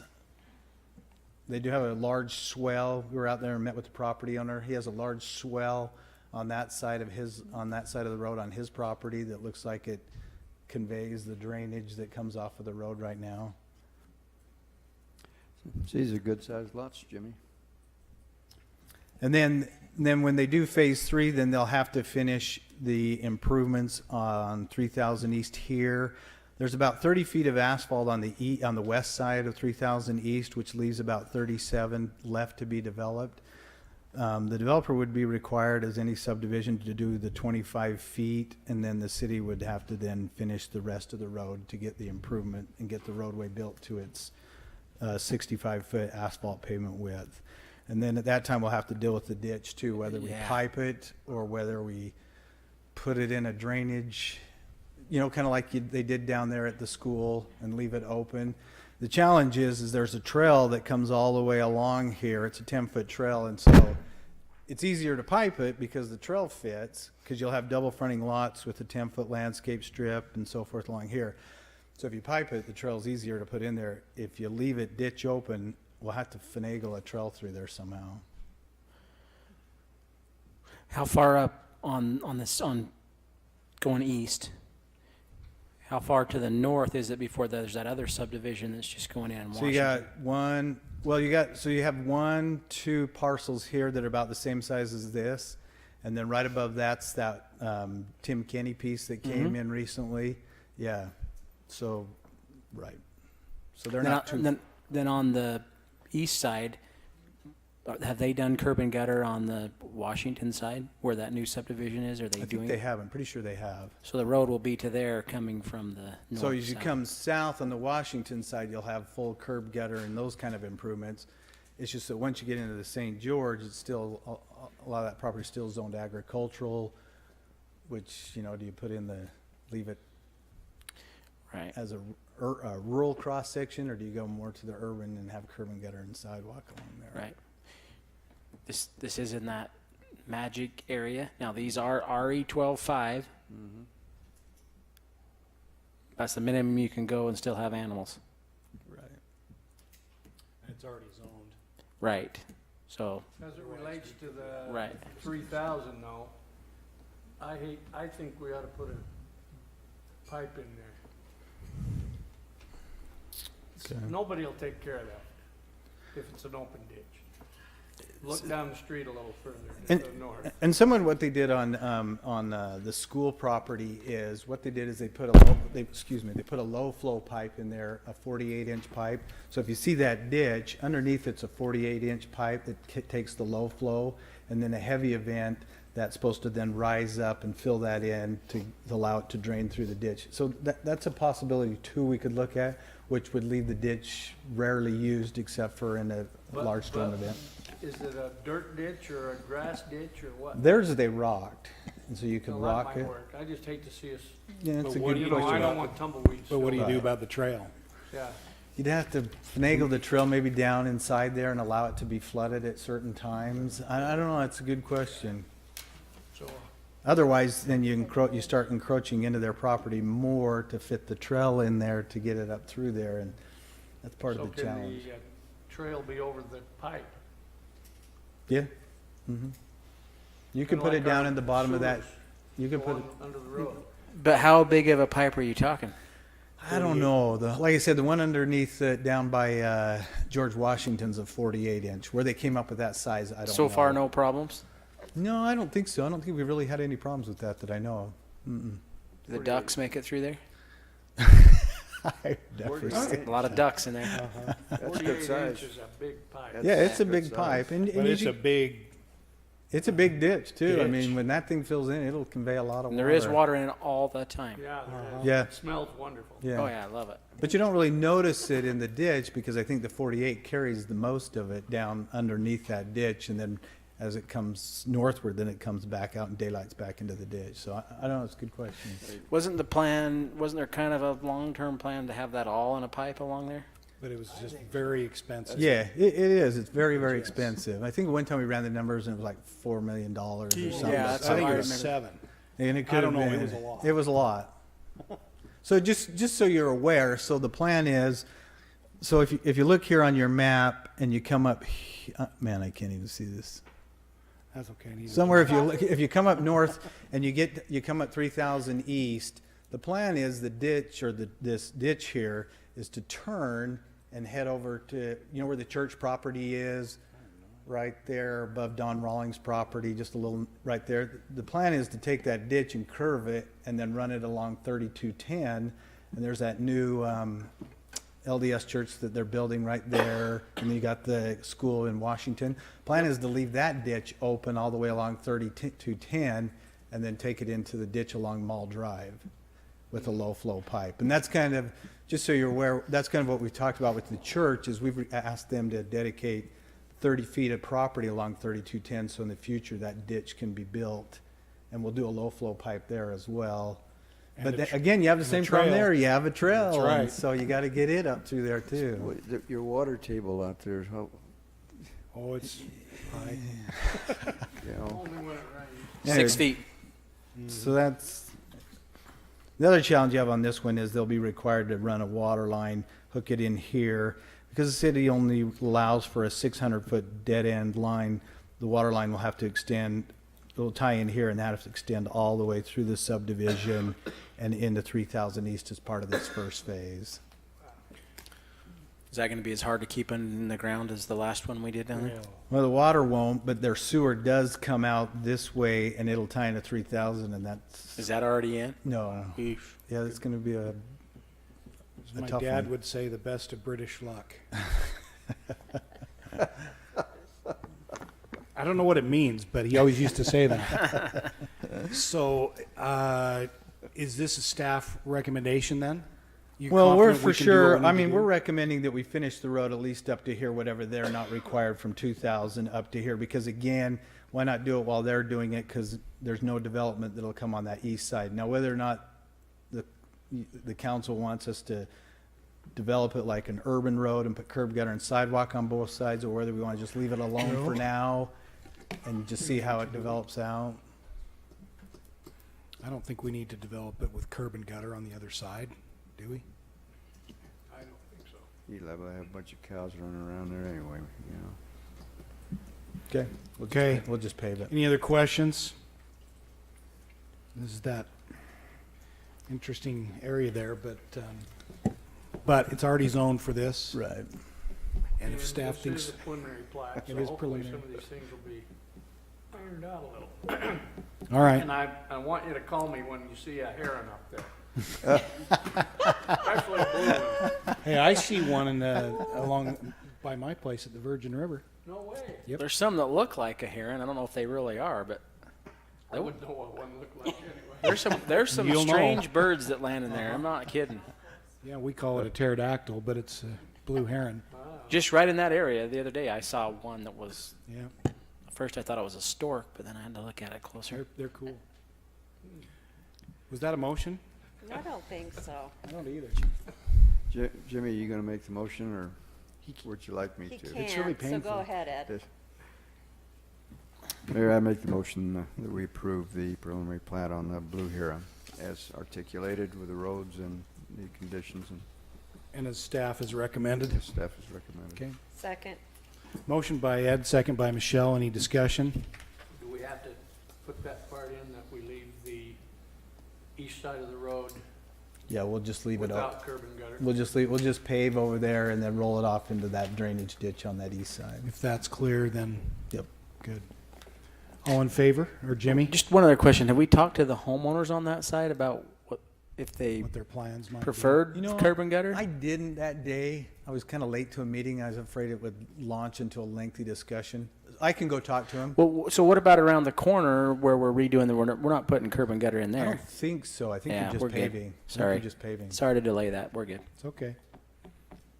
But it's worth checking if, Yeah, I'll visit with Okay. him and just make sure. and if there's any change, come back. Let us Okay, know. I will do that. Okay. All in favor, say aye. Aye. Any opposed?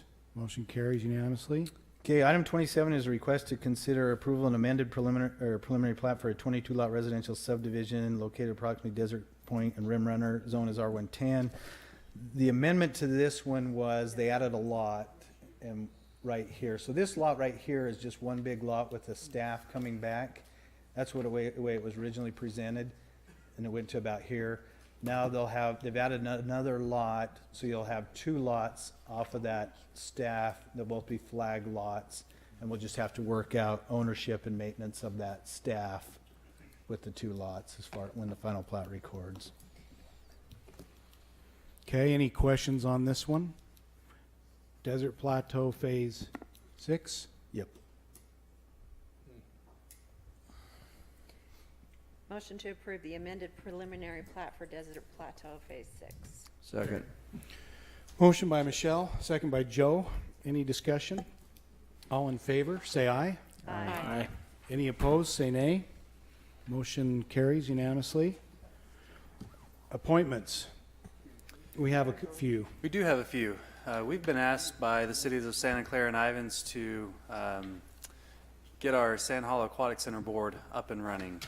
I'm not sure. I think it was up at one time, but it's been a long time. There are some issues that are coming up with the Aquatic Center, and as we went through that original agreement from a few years ago, it looks like Well, first of all, we have agreed to appoint representatives to that. But this board, I think, could have some good conversations that are timely, and so we would recommend that you go on ahead and make some appointments to that, Mayor. So what I'd like to do, at least to start, as we looked at this document is from, I believe, 1999, if I remember right. It doesn't specify the terms. It specifies that we get to appoint 3 and that Ivans and Santa Clara each get to appoint 1. That's right. And to tee this up, what I'd like to do is I'd like to have you at some point, if you're willing, make a motion that we appoint Michelle as one of our representatives and Shane McAfee as one of our representatives. And Adam, I didn't talk to you about this, but I think I'd like to be the other representative, at least to start with, because I just want to make sure that we're fully represented. And if, depending on who they appoint, you know, I'm not sure what their motivations are, but I would like to see them, frankly, be willing to help us more than they are with some of the costs. They're currently obligated by the terms of this agreement to assist with operational costs, and depending on your reading of the agreement, not necessarily capital improvement costs. So I just want to make sure that we get off to a good start. Are you okay with that? And you know, again, there's no terms specified, so we may make changes in R3, but at this point, we'll get started. I had a chat with Mayor Rosenberg. He's ready. Adam teed this up, or they teed it up with him when he met with Ed. Dale. And Dale Coulomb from Ivans and Santa Clara Reverse. So I think they're ready to go, and frankly, we need to be too. We need to have some good discussion, especially as it relates to the roof. Awesome. So would someone... I'd like to move that we appoint Michelle Randall, Shane McAfee, and Mayor John Pike to the Sand Hollow Board. Second. I have a motion by Betty and a second by Jimmy. Any discussion? Is it called the Sand Hollow Board? Sand Hollow Aquatic Center Board. Yeah. We'll clarify Shack that. Board. The Shack Board. And then if any of you, others of you really would like to serve on, I will gladly exchange with you, you know, so. No but thanks. I thought at this point, we have other things I need to ask you to do, so, all in favor of the motion, say aye. Aye. Any opposed, say nay. Motion carries unanimously. And then, I just need to ask that 2 of you, work with on an ad hoc committee with Shane McAfee regarding, you remember we talked about the master plan, updating the master plan for the parks. And I'd like to have Ed be involved in that, if you would, Ed, since you're kind of assigned to that area. Is there anyone else of you that would like to serve on that? Betty or Joe probably would. I actually would you? I'd love to have you do it, Joe. I don't anticipate a lot of meetings, but I want to have 2 council members involved so that there aren't big surprises, and you can say, hey, you know, we were there. Here's, you know, just a couple witnesses, if you will. So that doesn't need a motion. Just want to ask you to do that. I will tell Shane that you're both willing. Adam? You know, I was just going to add on that first item that we were talking about for the Shack Board. This is related. I thought it was interesting, worth passing along. I had our staff run some numbers for the Aquatic Center. And over the past 3 years, St. George residents have represented almost exactly 3/4 or 75% of the attendees at that facility. About 13% were from out of town, and the other 14, well, the math is a little off. It was actually 14%. So the way that they gave it to me, there are some decimals in there. But it was about 7% each that came from Ivans and Santa Clara. And so it was interesting to see that that's what we averaged over the past 3 years. Good to know. That's helpful. And did you have any other appointments then? No other appointments today. So I guess that's all that's left is any reports from any of us. Oh, we do need to go to the You had the 2 addendum. items on the Yeah, addendum. sorry. Right. Can't miss those. really important. Let's go to the first item on the addendum, which I believe is the switch point resolution. Some of you, I've had a chance to talk to you about this. Some of you we haven't, but I think the concept, just briefly, and then I've asked Jimmy to read this resolution that Paula has prepared for us. Thanks, gentlemen. Switch Point, you may remember, a grant expired that was worth about $367,000, okay? And it meant, and Jimmy, I know I'm stealing some of this information that you already know, but just to quickly say, when they intended to just lay off some of their staff, in particular case managers that are kind of the crux behind the concept of a true community resource center versus just a emergency shelter. So we said at the time, and when I say we, city manager and I and Jimmy, Matt Liu, Sean Guzman, a number of us, and I think, I hope we adequately at least had you in the loop saying, don't do that right now. We will help you try to get some state funding. We were successful in getting $300,000 one time. We were hoping for ongoing. So we'll have to try again next year. But we don't know when that $300,000 is going to come. It's rumored it will probably be November. We know it won't be before July because their fiscal year doesn't start till July 1. So it frankly leaves them with having operated already for about half of their fiscal year without the funding that they really needed to be able to support those caseworkers. So what we've done is we've said, and Jimmy's really helped us with this a lot. He's gotten to he's on their board, of course, and he said, okay, what do you need and what do you need now? And it appears that, it would be best if we could award or donate, I guess, contribute $122,000, which would represent essentially 2 months of their shortfall. And frankly, they need more than that. But what we would like to do is ask Jimmy to go to them tomorrow with a hand check, actually, if you approve this, say, here's 2 months worth. They really need more. They probably need about $367,000. We have the funding, or if we don't have it, we will have it as it's collected through the EDAs out in the Fort Pierce Industrial Park. And so we have the funding that was identified for this case or others that qualify under the state law for housing, for homelessness, for poverty type situations. So what we're proposing is that we get them started with this, and then that Jimmy go to them, and it's even in the resolution he will read that says we need information. We want to have them open their books to us, so we know exactly what these funds are going to, so that we are in compliance with state law. And so, Does it have to go to the case study? to the case managers. Well, no, it can go to, as long as it is a qualified expense, we would be okay. But so it's really, it's, Jimmy, you can comment more, but that's why we know they need help. We have some funds that can only be used for this type of thing. And so we feel like, we did tell them we would help if they didn't get the state funding. Well, they did get it, but they didn't get it for as soon as they could have used it. So I guess what we're saying is we would give them this much.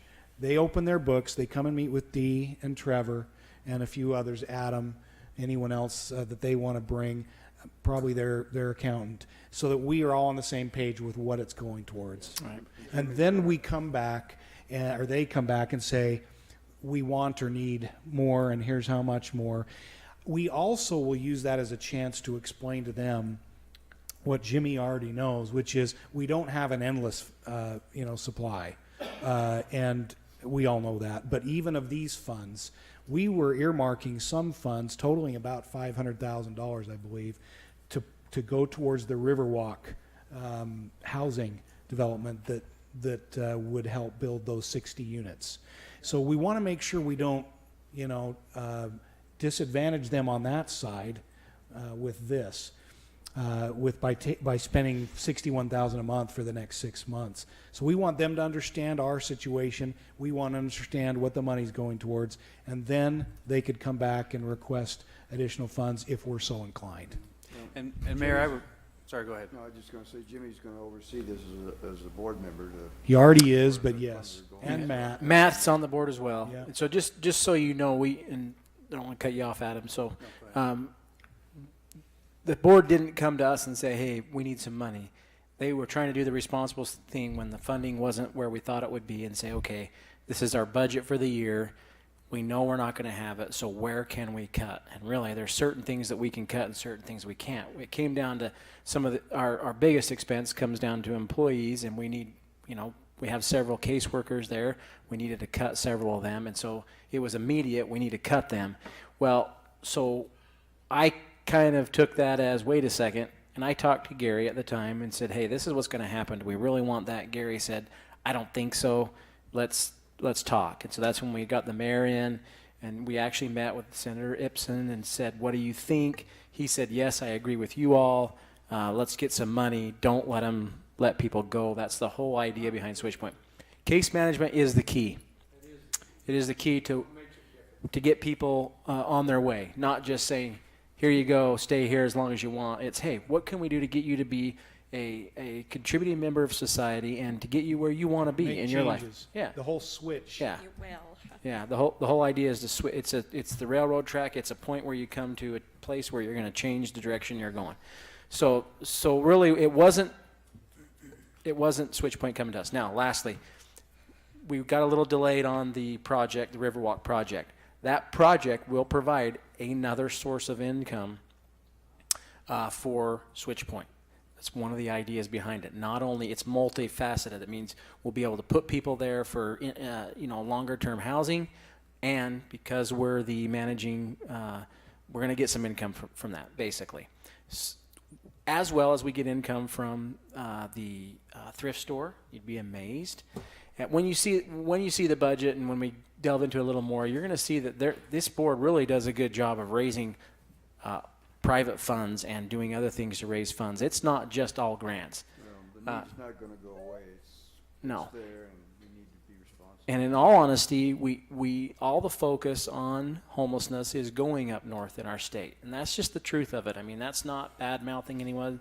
Everybody knows that's what happens. And all we're trying to do moving forward is say there just has to be a little bit of parity in what goes up there versus what comes down here, and that's all. And we'll do that as we move forward. But for right now, that 300 is probably not going to come until towards the end of the year. So we need to fill in that gap. We kind of committed that we would do that. I did, hoping that you all would understand that. Gary, the mayor, we all kind of. And the bottom line is, if we don't, they'll have to go back to that plan of. And we will. And if next year we don't have a better idea, we will do that then too. I don't think this is going to be an ongoing thing where we come back. We're going to say, hey, it is what it is. The funds are what they are until we find another way. Now, tomorrow, we're having a special meeting as a board about fundraising. And that's kind of our main focus as the board is, how can we get some long-term donors and maybe even endowment fund type donors? And we have an expert coming from that Jim Roberts has found that's coming to tell us how he has done it and how some ideas that we can look at. So we're working on doing that so this doesn't happen. Interest rates are going up, so that's good. That's the only way you do it. Right.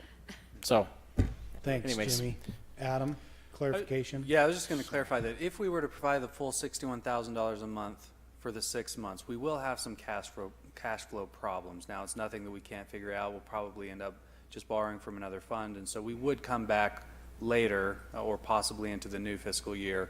Deanna's going to work up a plan for that, but just want to make you aware that we'll probably be back because it does then take some of those funds that we had identified for Riverwalk. But we'll figure out that side of it. It's just administrative, but we'll have to make sure we address those cash flow. And before we do that, we'll have the correct. Right. We'll have everything out in front of us financially, which it should be anyways with a nonprofit organization, so that there's no worries about where the money's going or if it's being spent responsibly. So you still feel good about the operation? Oh, very good. Very good. Very good. And we are still new. There's been some learning curves, and we've gotten some setbacks, but we're going to make it. It's going to be good. Good or great board. These are great people. They are. They ask tough questions, I know. Yeah. I know a few of them quite Yep. well, like Mary Helen.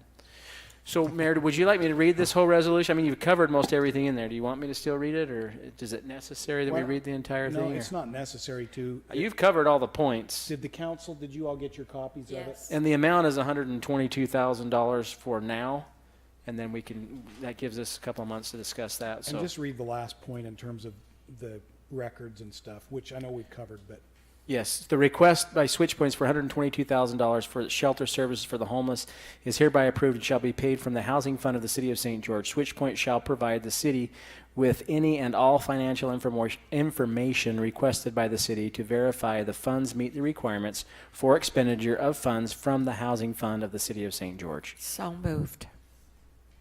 okay. We have a motion by Betty to approve the resolution and a second by Michelle. Any discussion on the motion or any clarifications we need to make? Paula, we good? Okay, then all in favor, starting with Ed, say aye. Aye. Aye. Aye. Okay, the motion carries unanimously. Jimmy, my understanding is that Deanna will cut a check tomorrow morning. I don't know when your meeting is. 4. Excellent. So, Yeah, to cover it. I think we're good for tomorrow. But, Adam, can Jimmy come pick that up or something? Okay, so maybe coordinate with, Yeah. Dang, hope you guys see me next week. well, it's not going to be made payable to Jimmy. So. Ah. Yeah, to clarify for the audience members here, it's not going to be made to me. Very good. There you go. Okay, we have one other item on the addendum, and Paula is going to cover it. This is for consideration of approval of a billboard development agreement with Yesco. This is for the billboard that's in the Southgate Townhomes. I'm sure you're all familiar with it. It's near the exit right there, right on the freeway, and it is literally right up there against those townhomes there. And so Yesco has agreed to remove that billboard, and excuse me, they will build a new billboard, that's part of the agreement, that will be over off of Red Hills Parkway. Along with all the rest of them? Yes. But at least it's in a commercial zone there. Yeah. And so it's further away from residential. It actually won't quite meet the requirements. We have a 300-foot requirement from residential area, and it's like 290 feet from it. So it is a lot closer to being in compliance than where this it's one, located currently. which is how many feet? It's really close. It's really Yeah, close. it's like- And Yeah. they'll do the angled billboard and put the back on it, so it'll help with the lighting and keeping that away from the residential area. And so all of that will be in the development agreement. They've agreed to also do some painting on our old billboard that the It's right- Energy Services has just done a lot of work. Right by, just past the truck stop, coming Right. from Bloomington. Yeah, Right. yeah. They're off of I-15. The one that has the airport and stuff on it right now, the Yeah. flights. And part of the rest of the agreement is that the city will maintain and keep the weeds and trees and plants below the billboard so that they're visible. Sound good, council? So moved. Second. Okay, motion by Betty to approve this and second by Jimmy. Any discussion? All in favor? Let's see, is this a, nope. All in favor, say aye. Aye. Any opposed? Motion carries unanimously. Any reports from the council, city manager? So we've got our monthly report that's just about ready. Hope to have that to you, if not late tomorrow, then sometime over the weekend. But we've got all those reports from our department heads, and that's it. Awesome. Yep, very good. I do too.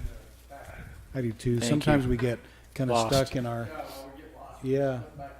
We'll keep dialing it in. Is it requiring a lot of extra work for the employees, though? It's not, you know, a lot of these items, the background, for example, it's already there. They're already putting it into the staff reports somewhere else. It's really a copy and paste type thing. Eventually what we want to do on the PDFs at least is from the agenda with, you know, the first couple of pages, actually create bookmarks so you can click on the item and it'll take you down to page 172 without having to scroll or That's whatever. great. And then you could jump back and forth. So we'll keep making some little improvements like that. I have those with Dixie State on their board, and it's really nice. But that's easy for us. It's not a big. And when we do that, it maybe could help us eliminate the need for as many paper versions of this. Yeah. So, all right. Betty, any reports? Thanks for beginning the conversation with us on the arts, Performing Arts Center. Thank you for the time. Jimmy? No.